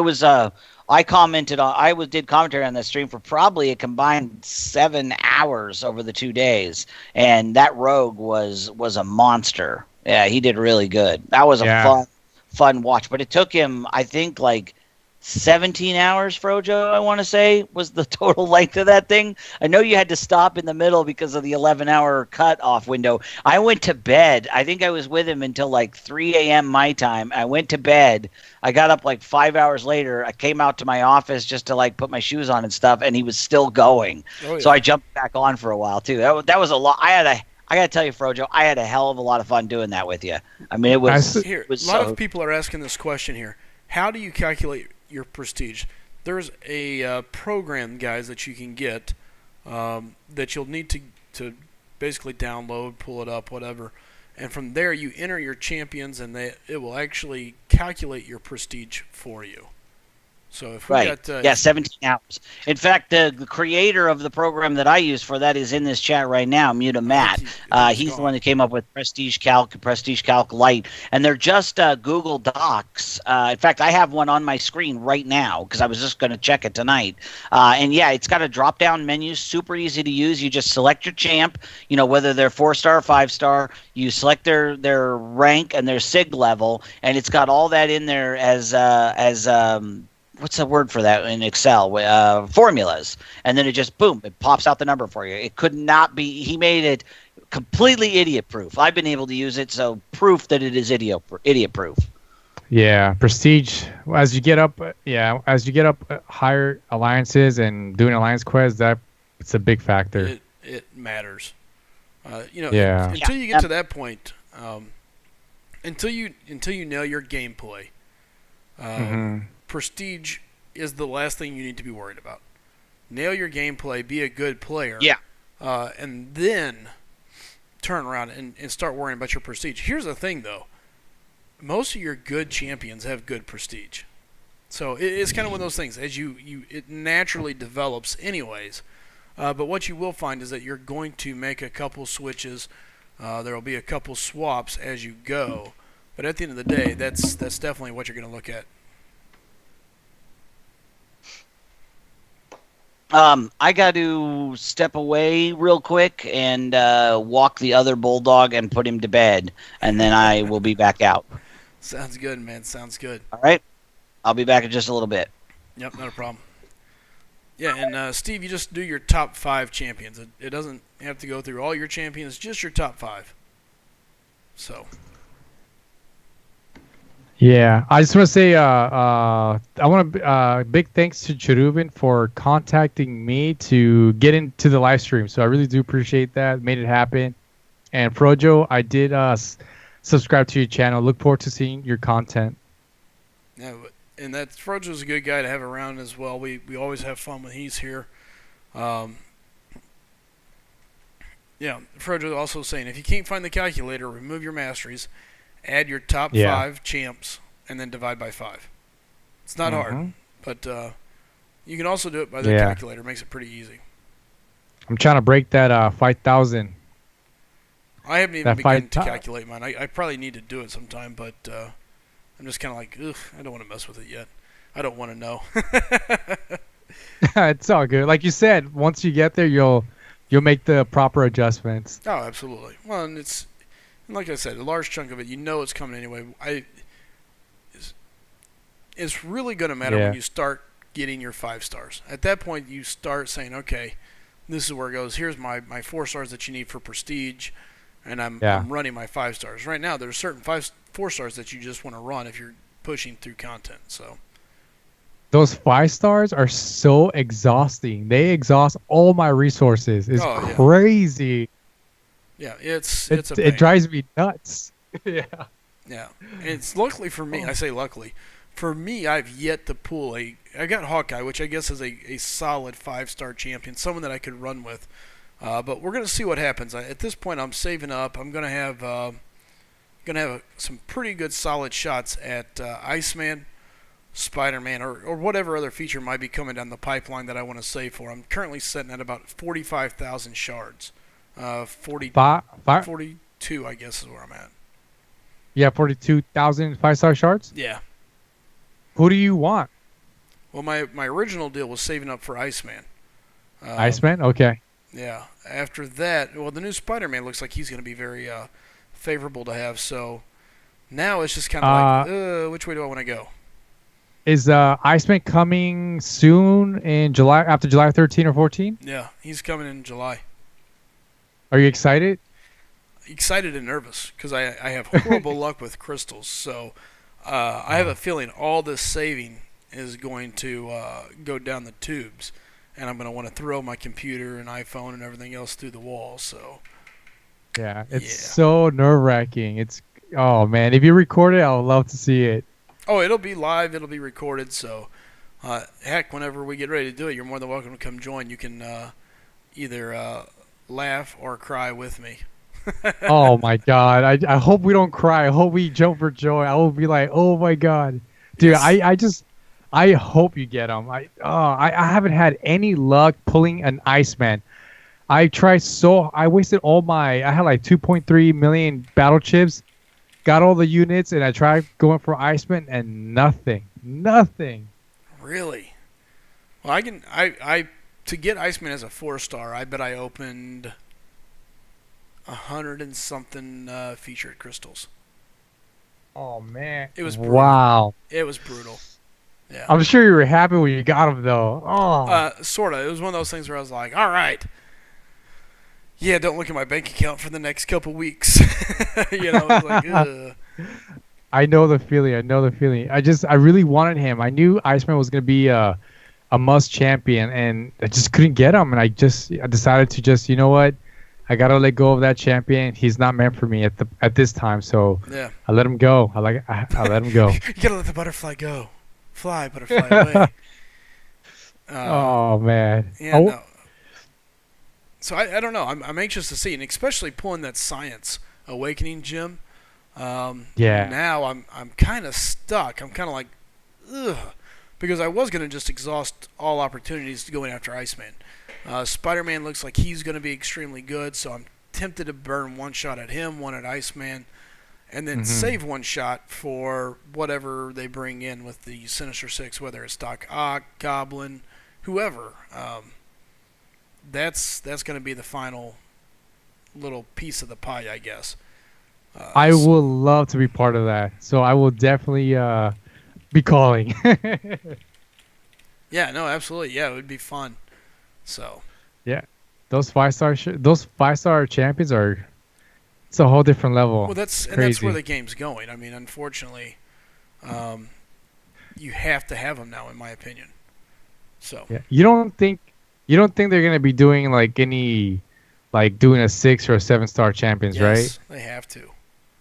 You think so? Yes. Okay. I mean, here it's game progression. Right yeah, now, I figured. Look, the game has to move forward. I've played a lot of video games, unfortunately, in my time, or fortunately, however you want to look at it. I'm very competitive, and I can tell you, they have no choice. And here's why. If you don't release something for your elite players to go after, you lose the characters that are your core players. They go to another game. They find something to go be the best at, because here before long, everybody else will start collecting the 5-star champions just the same that they are. And so they're no longer special. They're no longer the elite. They're just part of the community now. So eventually you have to start releasing it. You have to start doing things that only the elite can do to continue to separate themselves and to give the rest of the community to look up to and to go after.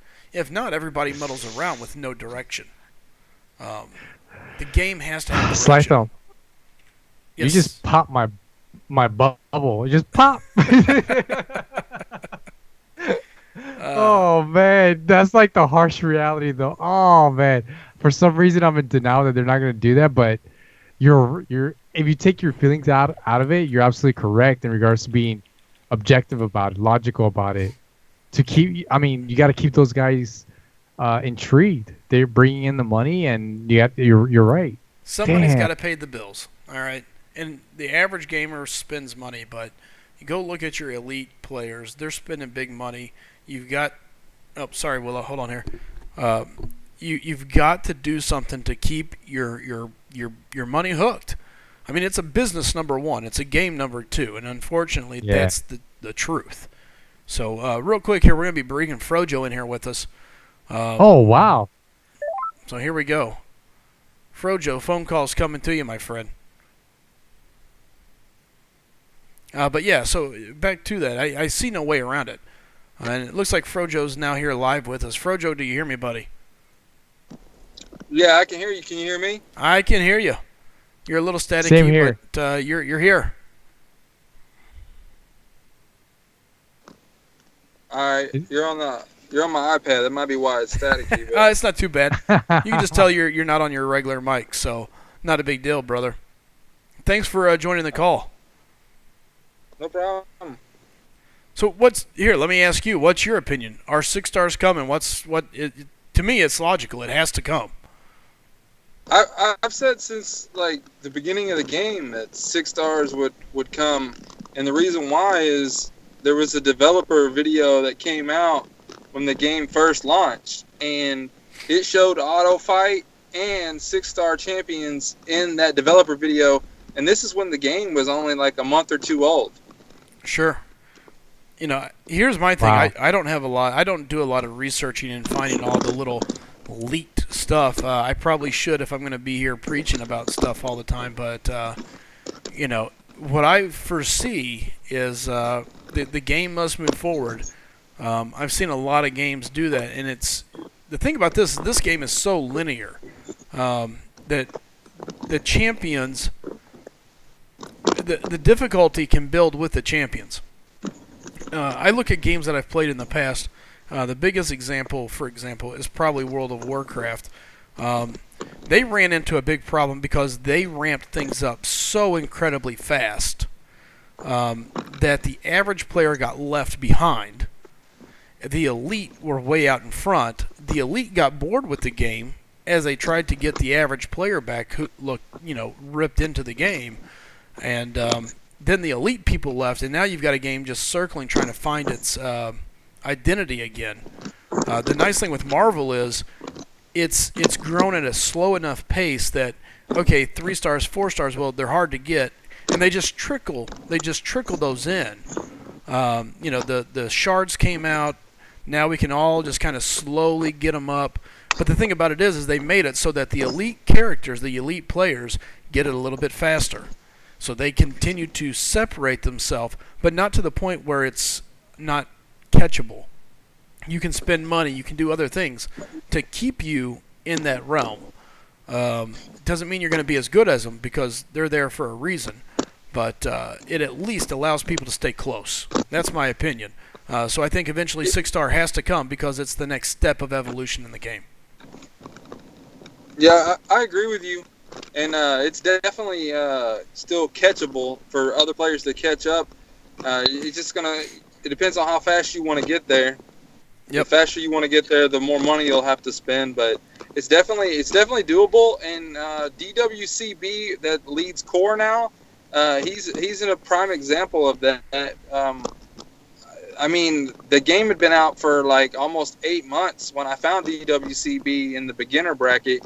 And I was like, dude, come join core, all this stuff, got him in core, and I was like, I'm growing all these new players from nothing up into this alliance, so therefore everybody will grow up together. Everybody was spending and growing at such a fast level. We took over basically. We were scaring all the other alliances away. Like everybody was, saying that we were cheating and all kinds of stuff, and that's just where that came from. Is just like those players were trying to catch the top so fast, and he's a prime example of starting the game way later and now he's considered to be like probably top 50 player in the game overall. I'm talking about everything, account roster, everything. Not talking about like skill and stuff like that because. Obviously we've never seen him actually fight, but we've seen him, accomplish everything in the game, and he started way later than most players. Well, and I've talked about it, and by no means am I anywhere close to their roster skill, this, that, and the other.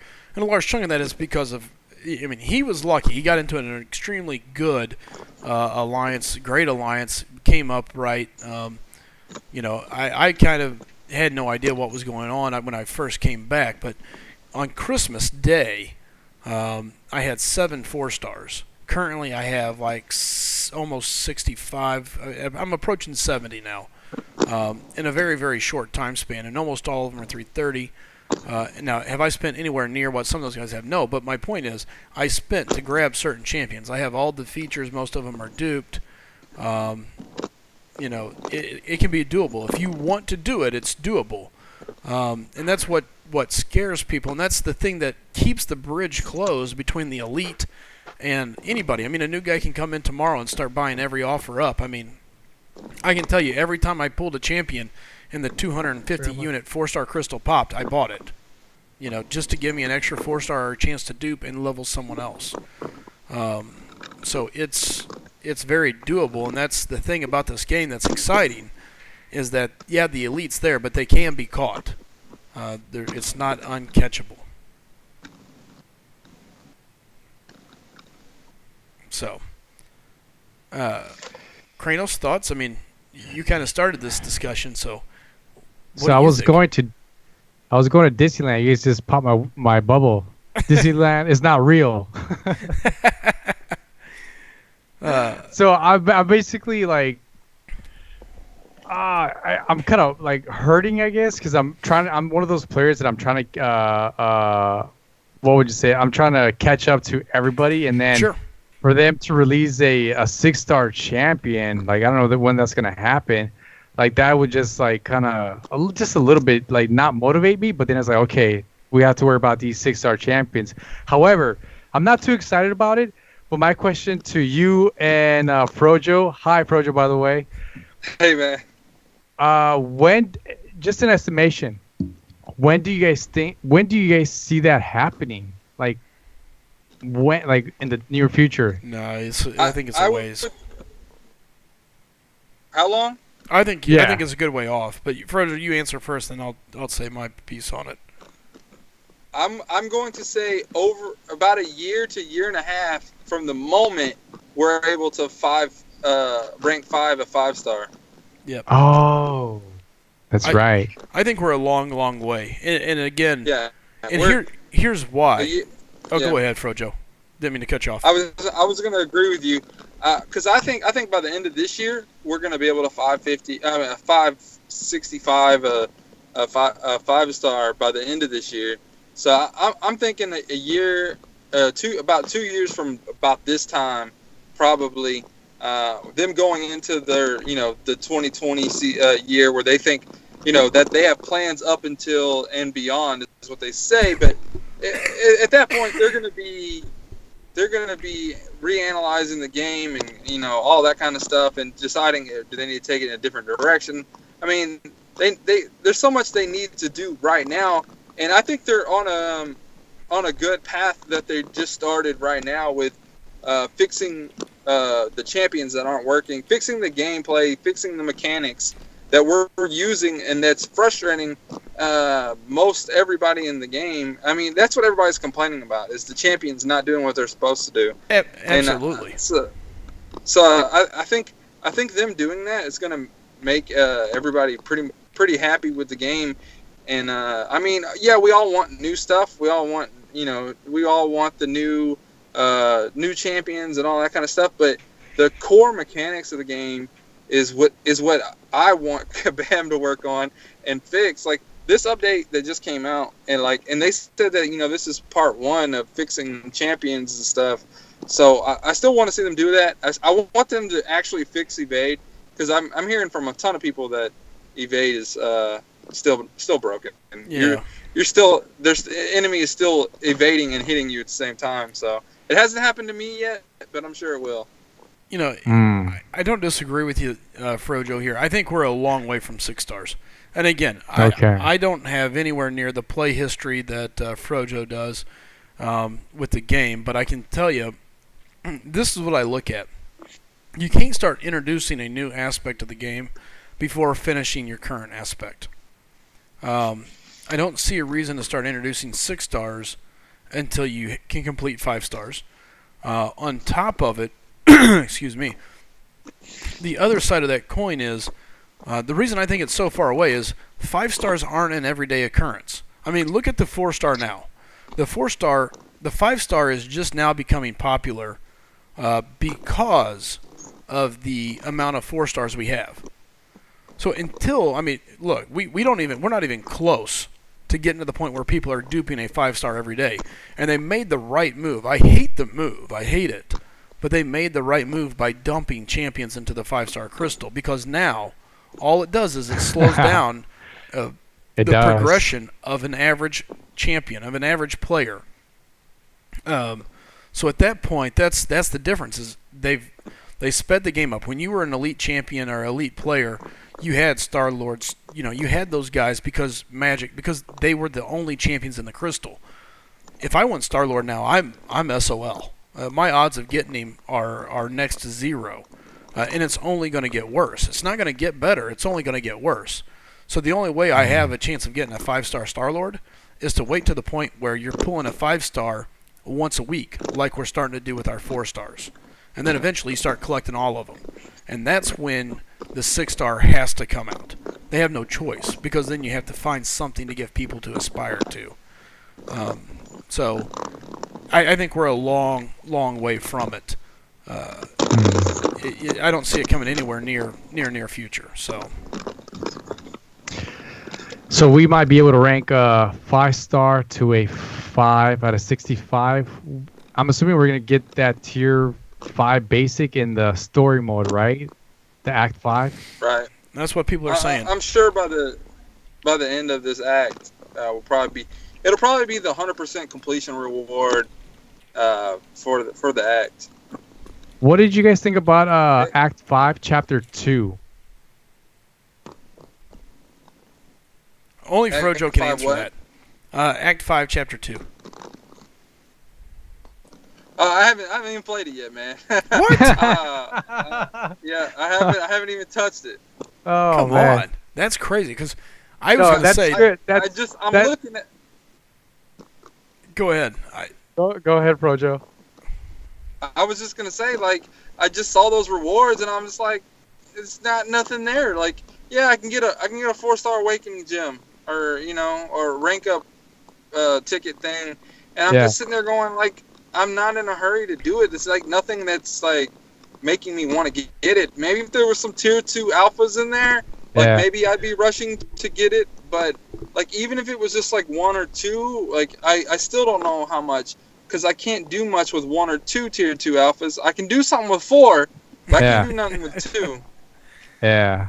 I don't give comments too much on things that I haven't done myself. I refuse to go to Act 5 until I finish doing Act 4, because I'm just getting to that point where I'm almost done with 100%. I've completed it, I just need 100% it. It's so long, it's so boring, but it's got to get done. So I'm forcing myself to do it before I move forward. Act 5 I see having a long time to sit here before it's all finished up. So I don't see a reason to really just go crazy just yet. And its energy demands are much less than Act 4 currently. So once Act 4 is done, the energy side of it, Act 5 will play in my favor anyway. But I've yet to do it. I don't know. Some people have said, cakewalk. Other people have said it's difficult. I don't know. Haven't touched it. Haven't even started to. So. Okay, so Frojo's interested in the tier 2 alphas then, right? Right. Okay, but they don't even have those in the Labyrinth of Legends, huh? Oh yeah, they do. They have 8. Yeah. Yeah, 4 and 8. 4 when you do it the first completion, and then 8 for the 100%. Have you done the 100% yet, or the first? No, I've just done the one path. I just did that on Saturday, Sunday, overnight on my 17-hour stream that I did. Oh wow, 17 hours? Yeah, it took me a while. That and getting people on and off to commentate, that took a little bit of time. Yeah. And then just like getting used to it in the beginning took a while. Colossus took me a while, a lot, and then once I got past Colossus, though, it went pretty quick. Like for a little while, and then I hit War Machine, and I had trouble with him. Do you plan on finishing the whole thing this year? I think I will. I think by the end of the year, by the time we get to the December again, I'll probably be getting to where I'm like either fixing the 100% it or maybe already be done. It just depends like what all happens the rest of this year for me and time wise. And the whole problem with me is I don't have Star-Lord and I'm having to figure out other ways to do it. And I did it with Rogue. Wow. And I got a lot of criticism for it too. It's really weird because like people were like, just use a 4-star Star-Lord. And I was like, why would I do that when I got this a 5-star here? Yeah. Wow. Here's a couple questions that's coming up. Dilutha says, my question is, what's next after LOL to come? I think Act 5, by the time it's all said and done, should be pretty interesting. But they're going to bring some other extreme content to us. What it'll be, who knows? I think it's going to do something with the Infinity Gems. I think that's where the entire everything is going. There's going to be something else that powers up these boss level champions even stronger than Labyrinth of Legends. I don't know what exactly they're going to call it or whatever, but like we're already seeing it in Marvel vs. Capcom. They're using the Infinity Gems. That's where they're going with the MCU. I think that's where we're going to see past this. That's what Thanos is doing right now in our game, Marvel vs. Champions. He's going around collecting the Infinity Stones. So I think eventually we're going to get to the point where Thanos is the boss again, but yet he has the Infinity Gauntlet, and he's going to have all these powers that are going to cycle and stuff.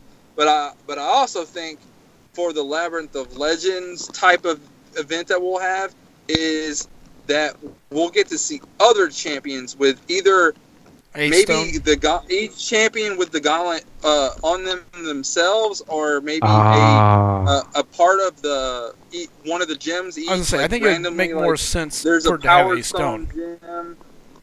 What's that? I said I think it would make more sense for them to have a single stone. Like where you have to go gather them or something like that. I could see them like doing a 6 paths, and each path, like one path is all the power stone bosses, and then each one, soul gem, all the different lines for it, and then like the map make a fist, and then like it comes to Thanos, and you have to fight Thanos with all the different powers. Frojo, just out of curiosity, are you like making this notes for Kabam? Have you sent this in? You really seem to put a lot of thought in this. Okay, so each line and it makes a fist, and there's Thanos sitting on the crown over here. Like really, like this stuff just comes to me, and like I like when the game first started, Marvel Cross Champions used to have a option to where you could chat with them on Facebook. And I would sit there and send them stuff, and they would be like, "That's a really good idea. I'll send that on to the same stuff they do on the forums." But after a while, they shut that down, and they ended up blocking me on Facebook. I guess because I posted my videos under like every message that they had. Like every time they would make a post, I would post my newest video on there too. And I guess that was probably against one of their rules, but they didn't tell anybody they had rules. So technically, my Frojo34 Facebook account is banned from the Facebook page of Marvel Cross Champions. That's kind of funny. But yeah, like I could definitely see them doing that, but like I didn't really think about it. Like I've thought about it, but like you asked the question, and it just came to me like as I was saying it and stuff. And that's when they will introduce the 6-star Thanos. Probably with the Infinity Gauntlet. Man, what a beast! That's crazy. Here, real quick, going back to the chat, a couple questions that have came up. So let's dive into those here as well, because I like to make sure people in the chat are getting answered. Andreas just got his first 550 2 days ago. Today he just did Realm. Completed Act 4. Congratulations. Frojo and Cranos. Trey, one of my mods here, kind of really does a lot of work on Twitter for us. Was wondering if he could get a hold of you guys' Twitter. If you have Twitter, just post it in the live chat for him. Trey will take care of promoting our stream for me. So if you guys don't mind, I'd appreciate that. By the way, go ahead. What'd you say, Cranos? Oh, consider it done. Excellent. He wants our Twitter? Is that what you're saying? Twitter, baby. Yeah, my Twitter is the same as my name. I try to keep Frojo34 across every platform that I can. I agree with you there, Frojo. But all right, I'm going to type it up for him. That's good marketing. Yeah, I'm driving, so I can't really look down at the chat. But I can talk. No! Don't get into a car accident right there. No, man. I'm driving around this millionaire neighborhood. I'm driving at like 5-10 miles an hour. I'm nice. Like flying around. Man. There's nobody out here. It's private streets, everything's. I'm watching deer walk across the street right now. Nice. By the way, Cranos, you were talking about LOL and such. One of my mods here, Jacob Schaefer, says he's done it 100%, and he said it's pretty interesting. So, and Frojo, in response, he said his buddy is 100% LOL with Captain Marvel with full suicides. That's what he used to do it. So, how many units did it cost them? Yep, we'll find out in a minute. He said at minimal cost. Well, I don't know what minimal means, but hey, we'll find out here in a few, I guess. Let's see here. Should have been said gated community. Let's see. There was a couple other things. Let's see. Yeah, so Steve. Adam Mark. By the way, Frojo, Steve Torres says, "Why aren't you working for Gabam creative team, dude? Sounds like you got a bad bloop idea, dude." So yeah, he does. It's there. I told him in the past. I said, I said, if y'all want to like pay me for like ideas that I come up with, I said, I'll do it. Like, cause I can sit here all day and come up with stuff. Like, one of the big things that I thought of in the past was a way for us to try out champions before we go buy crystals and stuff. And but we actually get a temporary champion, and we get to actually use it through a type of questing event where we got all the new champions, like the 2 new champions for that month. We actually get to use it in our party, and we can level it up and all that kind of stuff, if we so choose to. Yet, at the end of the quest, you're going to lose those items. But you get your hands on it, you get to actually try them out. Because there's I don't know how many times, like Carnage, I spent all like 3 days straight grinding for Carnage, and then got him, and I was like, I'm never going to play with this guy. Well, you know what? I hate to say that to you, but that's exactly what they're going for.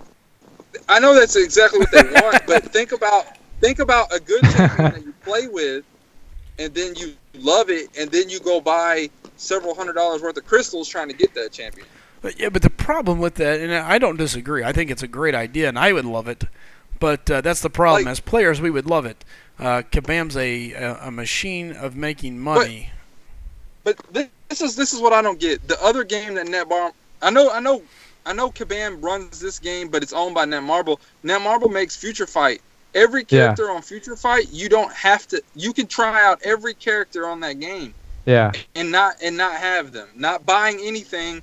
You can try every character out and use every power. You can try them out at full power and you can do every special attack, everything with that champion.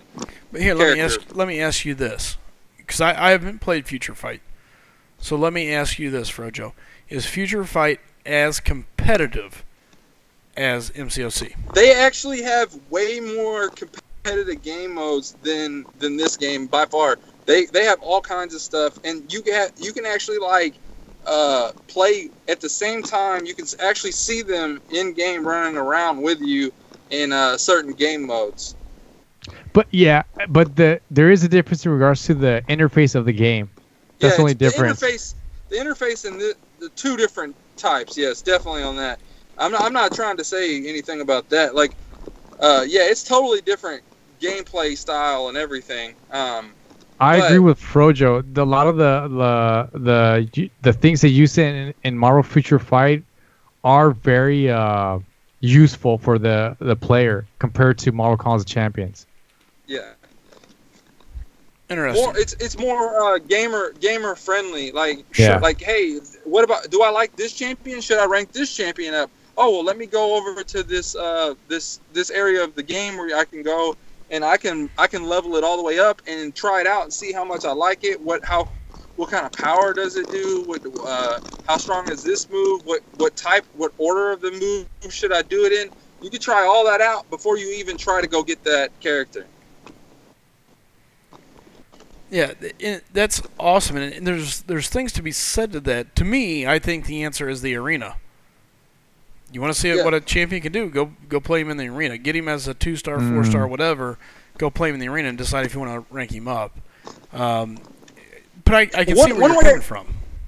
One way I could see them doing it for the arena, like you just said, is every so often you put your team in and it randomly changes one of your 3 characters to like one of the new champs, and it's the same level as your champ, and you can try it out during that fight, and it randomly just does it every so often. Maybe you only get it, once or 2-3 times a day, but you're still trying it out a little bit. That would be cool for them to do something like that. Or and Bulldog's got an idea. You could have a special arena where you could. I mean, here's the thing. This game is driven around money. I don't care what anybody says. This is a cash cow for Kabam. Good for them. You got to. It's their only thing. Yeah. So when you look at it that way, I think what you have to do is be fair to them and say, okay, how do we make it still profitable? Dude, you want to do it? Have a separate arena, and what you do is you turn around and charge units to try them out. You want to try out a 3-star? Here, it costs you 10 units. You want to try out a 4-star? it costs you 30. You want to try out a 5-star and see them at this, and depending on the level of power you want to try out, it costs you so many units. Yeah, and I would do it. Like, sure. I would do it, and I don't know how many other top players they would. Dude, the arenas used to cost units to get into. Like, y'all, I don't know if most of y'all know, but like the arenas that we used to play in the beginning, there was a separate arena, and you paid so many units to join the arena, and then every fight was so many units to play a battle. Right. And wow. A lot of the top players got super pissed off when they removed that arena, and I think it was like 400 units to get into the arena or something like that. And it had some better milestone rewards. It did, but it had less of a top prize pool. Also, it wasn't top 200 or 100, whatever it was back then. It was a lot less. I don't really remember what it was on that either. But it might have even been less than 50 for the top however many 4-stars they gave out. I don't remember. Here's the thing. I could never do the 4-star. I tried multiple times. And I just didn't have the champion base to do it. So for me, it all ran down to 3-stars. And that's where I got all my 3-stars from. I mean, I did the arena over and over and over back when it was the original arena. And I can remember you would get just enough units basically to feed the arena, but if you lost, it was you went backwards, if I remember right. But it was definitely a pain. But and again, I didn't really do the 4-star, so maybe that was different. I don't even remember you had to pay for arenas. That's crazy.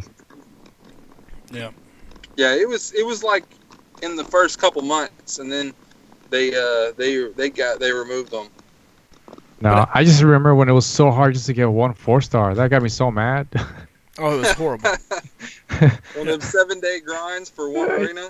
Yeah. And here, looking back on the chat real quick, my name has changed. Says seems like the money in future fight for Netmarble doesn't come from the champions, but more so from the skins for the champions they offer and other stuff. That's true. So it's kind of two totally different games. Look, our look, everything's the same. For us, it's the content, it's the champions that bring the money. In a different game, it's the skins, the outfits, whatever else, the way it looks. So two totally different sets of customers, two totally different areas of market. Yeah, it really is two different type of games. Like it's vastly. You keep saying you have never played it. Like, it's totally different. It's like overhead view. You can run around, control. It's a 3D map. It's not like back and forth like Marvel vs. Capcom or nothing. You're running around spamming attacks constantly that are all on cooldown timers. You have your normal attack that you just press over and over again and you can do infinitely. And then your other attacks that for each star level that you have a special attack that you can do that's on a cooldown timer. So like on our game, we have a power meter that we can unleash once our power gets so high. And on that game, it's just like you may have 3 seconds and then you can do the special again. And then 5 seconds you can do the other one. And then another one, the stronger one, might be on like a 12-second cooldown.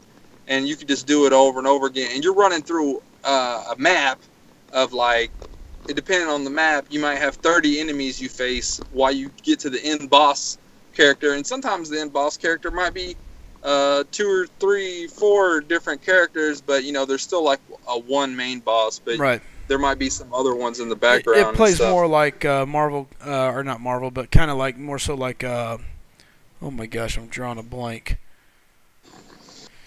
The closest Marvel game Alliance. I can compare it to is Ultimate Alliance. That's the one, Ultimate Alliance. I knew it was an Alliance. I couldn't think of the rest of it. So, I mean, that sounds more like that. And now you can somewhat compare it to Marvel Heroes Omega. Or 2016 or whatever you want to call it. Those it's similar, but it's different. Yeah. Future Fight and Omega. Yeah, it'll be different. and that's the thing. The game is going to change. The game is going to make adjustments. But at the end of the day, I think it's the way it's set up. They know what they're doing. They know what they're going. So it's just a matter of time to see what they bring to us. Yeah, and like we were saying, them fixing the champions and working correctly and not missing hits when you're trying to hit somebody, and that's what they need to do right now. They need to get to that, fix all of that before we move on to anything else. Well, and this kind of comes back to what I was saying earlier. At this point in the game, it's about keeping players. It's about not losing champions. It's about keeping everybody here. And you do that by making sure the game is played right. You don't leave leaks in it. You don't leave the bugs. You take them all out and you produce a solid game. And when everybody says, oh, wow, this is really good again, they fixed this, they're showing they care, they're showing they're doing these things, that's when you say, okay, now here's your new content. Here, boom. Yeah. So it's definitely going to be interesting. And they obviously have a direction where they want to take us, especially when they dropped that version 12.0. Holy smokes. That was a rude awakening. It sucked, but it was the right thing to do for the game, unfortunately. Yeah. And that's like I remember in their messages, like, there was too much at once. We're going to, cut back a little bit, and slowly they're going to lead us to where they want to, where they want us. Yeah, what they were going to do, this is what I feel like they were going to do. They were going to where we're okay with the gear. Why do they want to do the gear thing? What's the benefit they get? Because I played the Chinese game. It had the gear system in it. There was arenas just for the gear, and so you could get gear through. There was quests for gear. There was arenas for gear.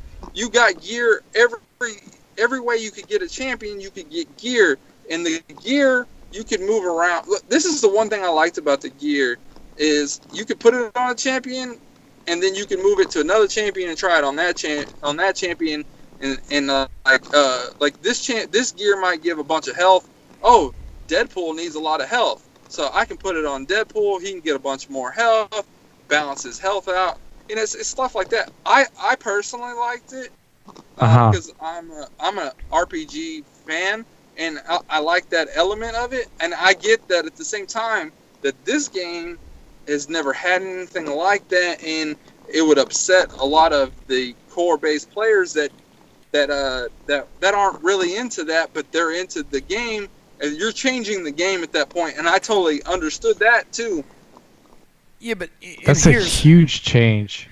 Yeah, it is. It's a huge change, and I agree. I agree with they should have eased it in more, and it wouldn't have been as big of a shock. But at the same time, if they would have told us they're going to ease us into changing willpower, changing the leadership ability, changing all this other stuff, we would have freaked out the same way, knowing that they were going to do it and knowing that they were going to ease us into it. I think it was better for them just to chop willpower down. It was better for them just to chop the leadership ability down without us telling us, because as soon as it happened, and I was like, oh snap, and then I was like, wait, this is actually better. Yeah. Because it took us a while, but we realized, after a week, hey, it's actually good that Scarlet Witch isn't completely beating content without using any other champion. It's good that Thor isn't able to do hundreds of thousands of damage in one move. Yeah. I mean, there's some things that were a little bit broken. Just a little bit, Poor Doctor Strange, though, he needs his crutches still. Dude, it hurt. Yeah, damn, I'm about to cry right now, guys. Doctor Strange was my favorite champion in the game, and now I downranked him, and he's collecting dust. Yes. Now, some people are feeling he's hitting harder again, which in return would affect his regen and stuff. But there's been some people chatting that maybe Strange got a little bit of a boost under the table. It's so hard to have what I think what for us, I guess, for some of us in the game, it's so hard to have seen and experienced a certain champion, Scarlet Witch, Thor, Star-Lord, or a Doctor Strange, and knowing their abilities at the time, knowing that you spent time, knowing that you sweat for that champion, and when you finally got him, because you looked up to these other higher players who are like, we're killing the game in Alliance Quest and blah, all this great stuff. And then out of nowhere, they just came, bam, Doctor Strange sucks. Like, it was just like, what the hell was that? I know exactly what you're talking about because, Black Widow is one of those champions that she's not as good as she was. Well, I never had Black Widow, and so everybody now talks about Black Widow sucks, and I'm just like, I don't know what they're talking about. Like, I have no clue. Like, I'm ignorant because like. At the time, I had Black Widow, but she wasn't duplicated. She didn't have no sig levels on her. Right. So I was just like, okay, whatever they say. Well, now my Black Widow is duplicated. She's 550. She's almost Sig 99 at this point. She might even be Sig 99. I can't remember. But now I'm sitting here going, I think she's a great champion, but I never experienced how she was before, and to that, like a lot of people that never had Scarlet Witch before, they're probably thinking the same thing. Same thing with Thor. Like they're just like, no, they're great, they're amazing. No, but you don't understand. At one point in time, everything in the game bowed down to them. Sure. We got the leftovers. And see, that's kind of what I see, and that's what people don't understand. For me, I came back right before the 12-0 nerf. I didn't have Scarlet Witch. I didn't have Doctor Strange. I didn't have any of these guys. I pulled Black Widow right before the nerf. I pulled Scarlet Witch shortly after the nerf. All these champions I got right at or right after. And for me, I look at them and I go, what are you guys complaining about? Like, Scarlet Witch still eats people up for lunch. I mean, no problems. Black Widow still hits hard. She still bypasses so much stuff. They do. They still do. Thor, I can only stack 2 armor, but my God, how much armor breaks do I have to stack before it becomes broken? Because honestly, for me, Thor, once you get the opponent to about half health, if you got an L2, you stack 1 armor break, you stack that second one, you hit it, it's game over. They're stunned. They've got another armor break, and you're just sitting over there pounding them in the head with the hammer. It's like doom, doom, doom, doom, doom. So I don't get that side of it. To me, they're still very dangerous champs, and to know that they're this dangerous now makes me look back and go, oh my gosh, this game. Everything like the elite players, the players that had those champions were able to do. Like I'm not a great player at the game, but I had Scarlet Witch, and so I was able to do some of the stuff that I probably wouldn't have been able to do as easily if I wouldn't have had her. And she was a crutch. Everybody, like, new events out, Scarlet Witch, run through it real quick.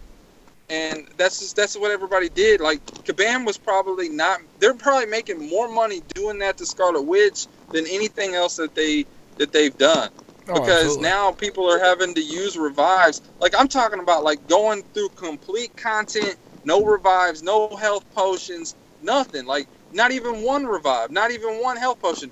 Scarlet Witch, just, you didn't need nothing else. You didn't even need to take a team with you. You could just take Scarlet Witch.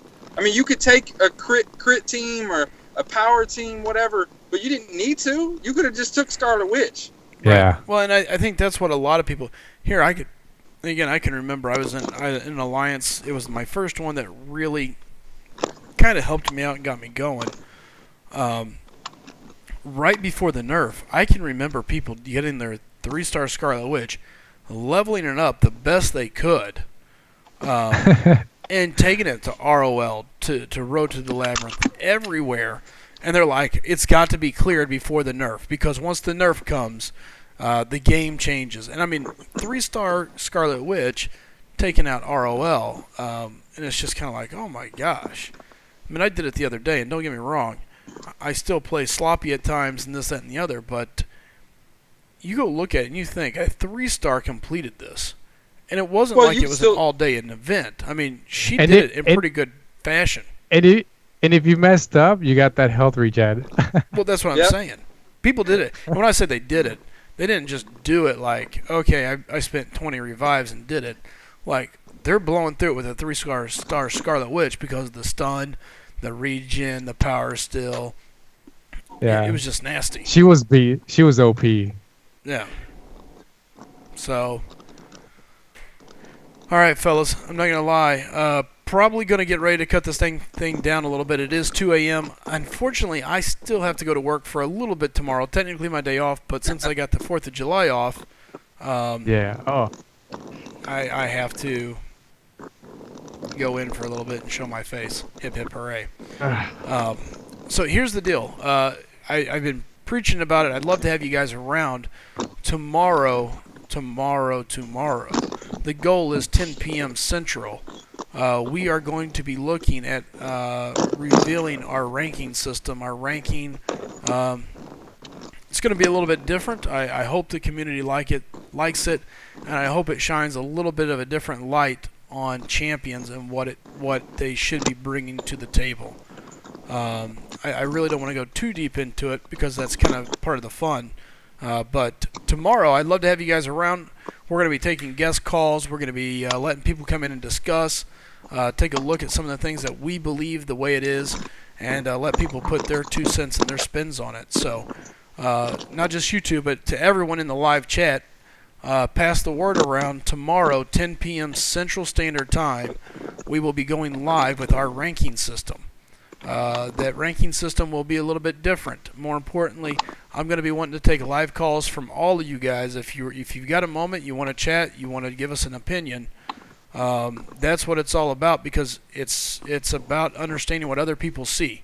Look, we don't all see the same thing, so come join us and let us know what you think. So tomorrow, 10 p.m., it's going to go live. As far I'll as definitely... Oh, go on, Frojo. Oh, that was me. I was just going to say, anything from you guys before we head out of here? Anything you guys would like to touch on before we go? I just want to say thank you guys for having me. Cherubin, Bulldog, it was awesome. Thank you guys for making this happen. Frojo, it was a pleasure meeting you. And I finally subscribed to your channel. I look forward to seeing your content. And Slicem, thank you so much for having me. I really do appreciate it, guys. Awesome. I can't say thank you enough for stopping in and joining us, Cranos. Or Cranos, sorry. Frojo, anything, my friend? Yeah, same thing. Thanks for having me on, and definitely to you and Bulldog. Thanks for coming on over to my live stream for Labyrinth of Legends and helping me keep the chat entertained, because I needed to focus a little bit. I needed that. But yeah, Cranos, it's good meeting you too. Another YouTuber. I haven't heard of you till tonight, but it's always good to meet. You're not like I've met like 2 YouTubers tonight that I didn't even know about actually. So checking their channels out. There's just so many popping up and popping around. So true.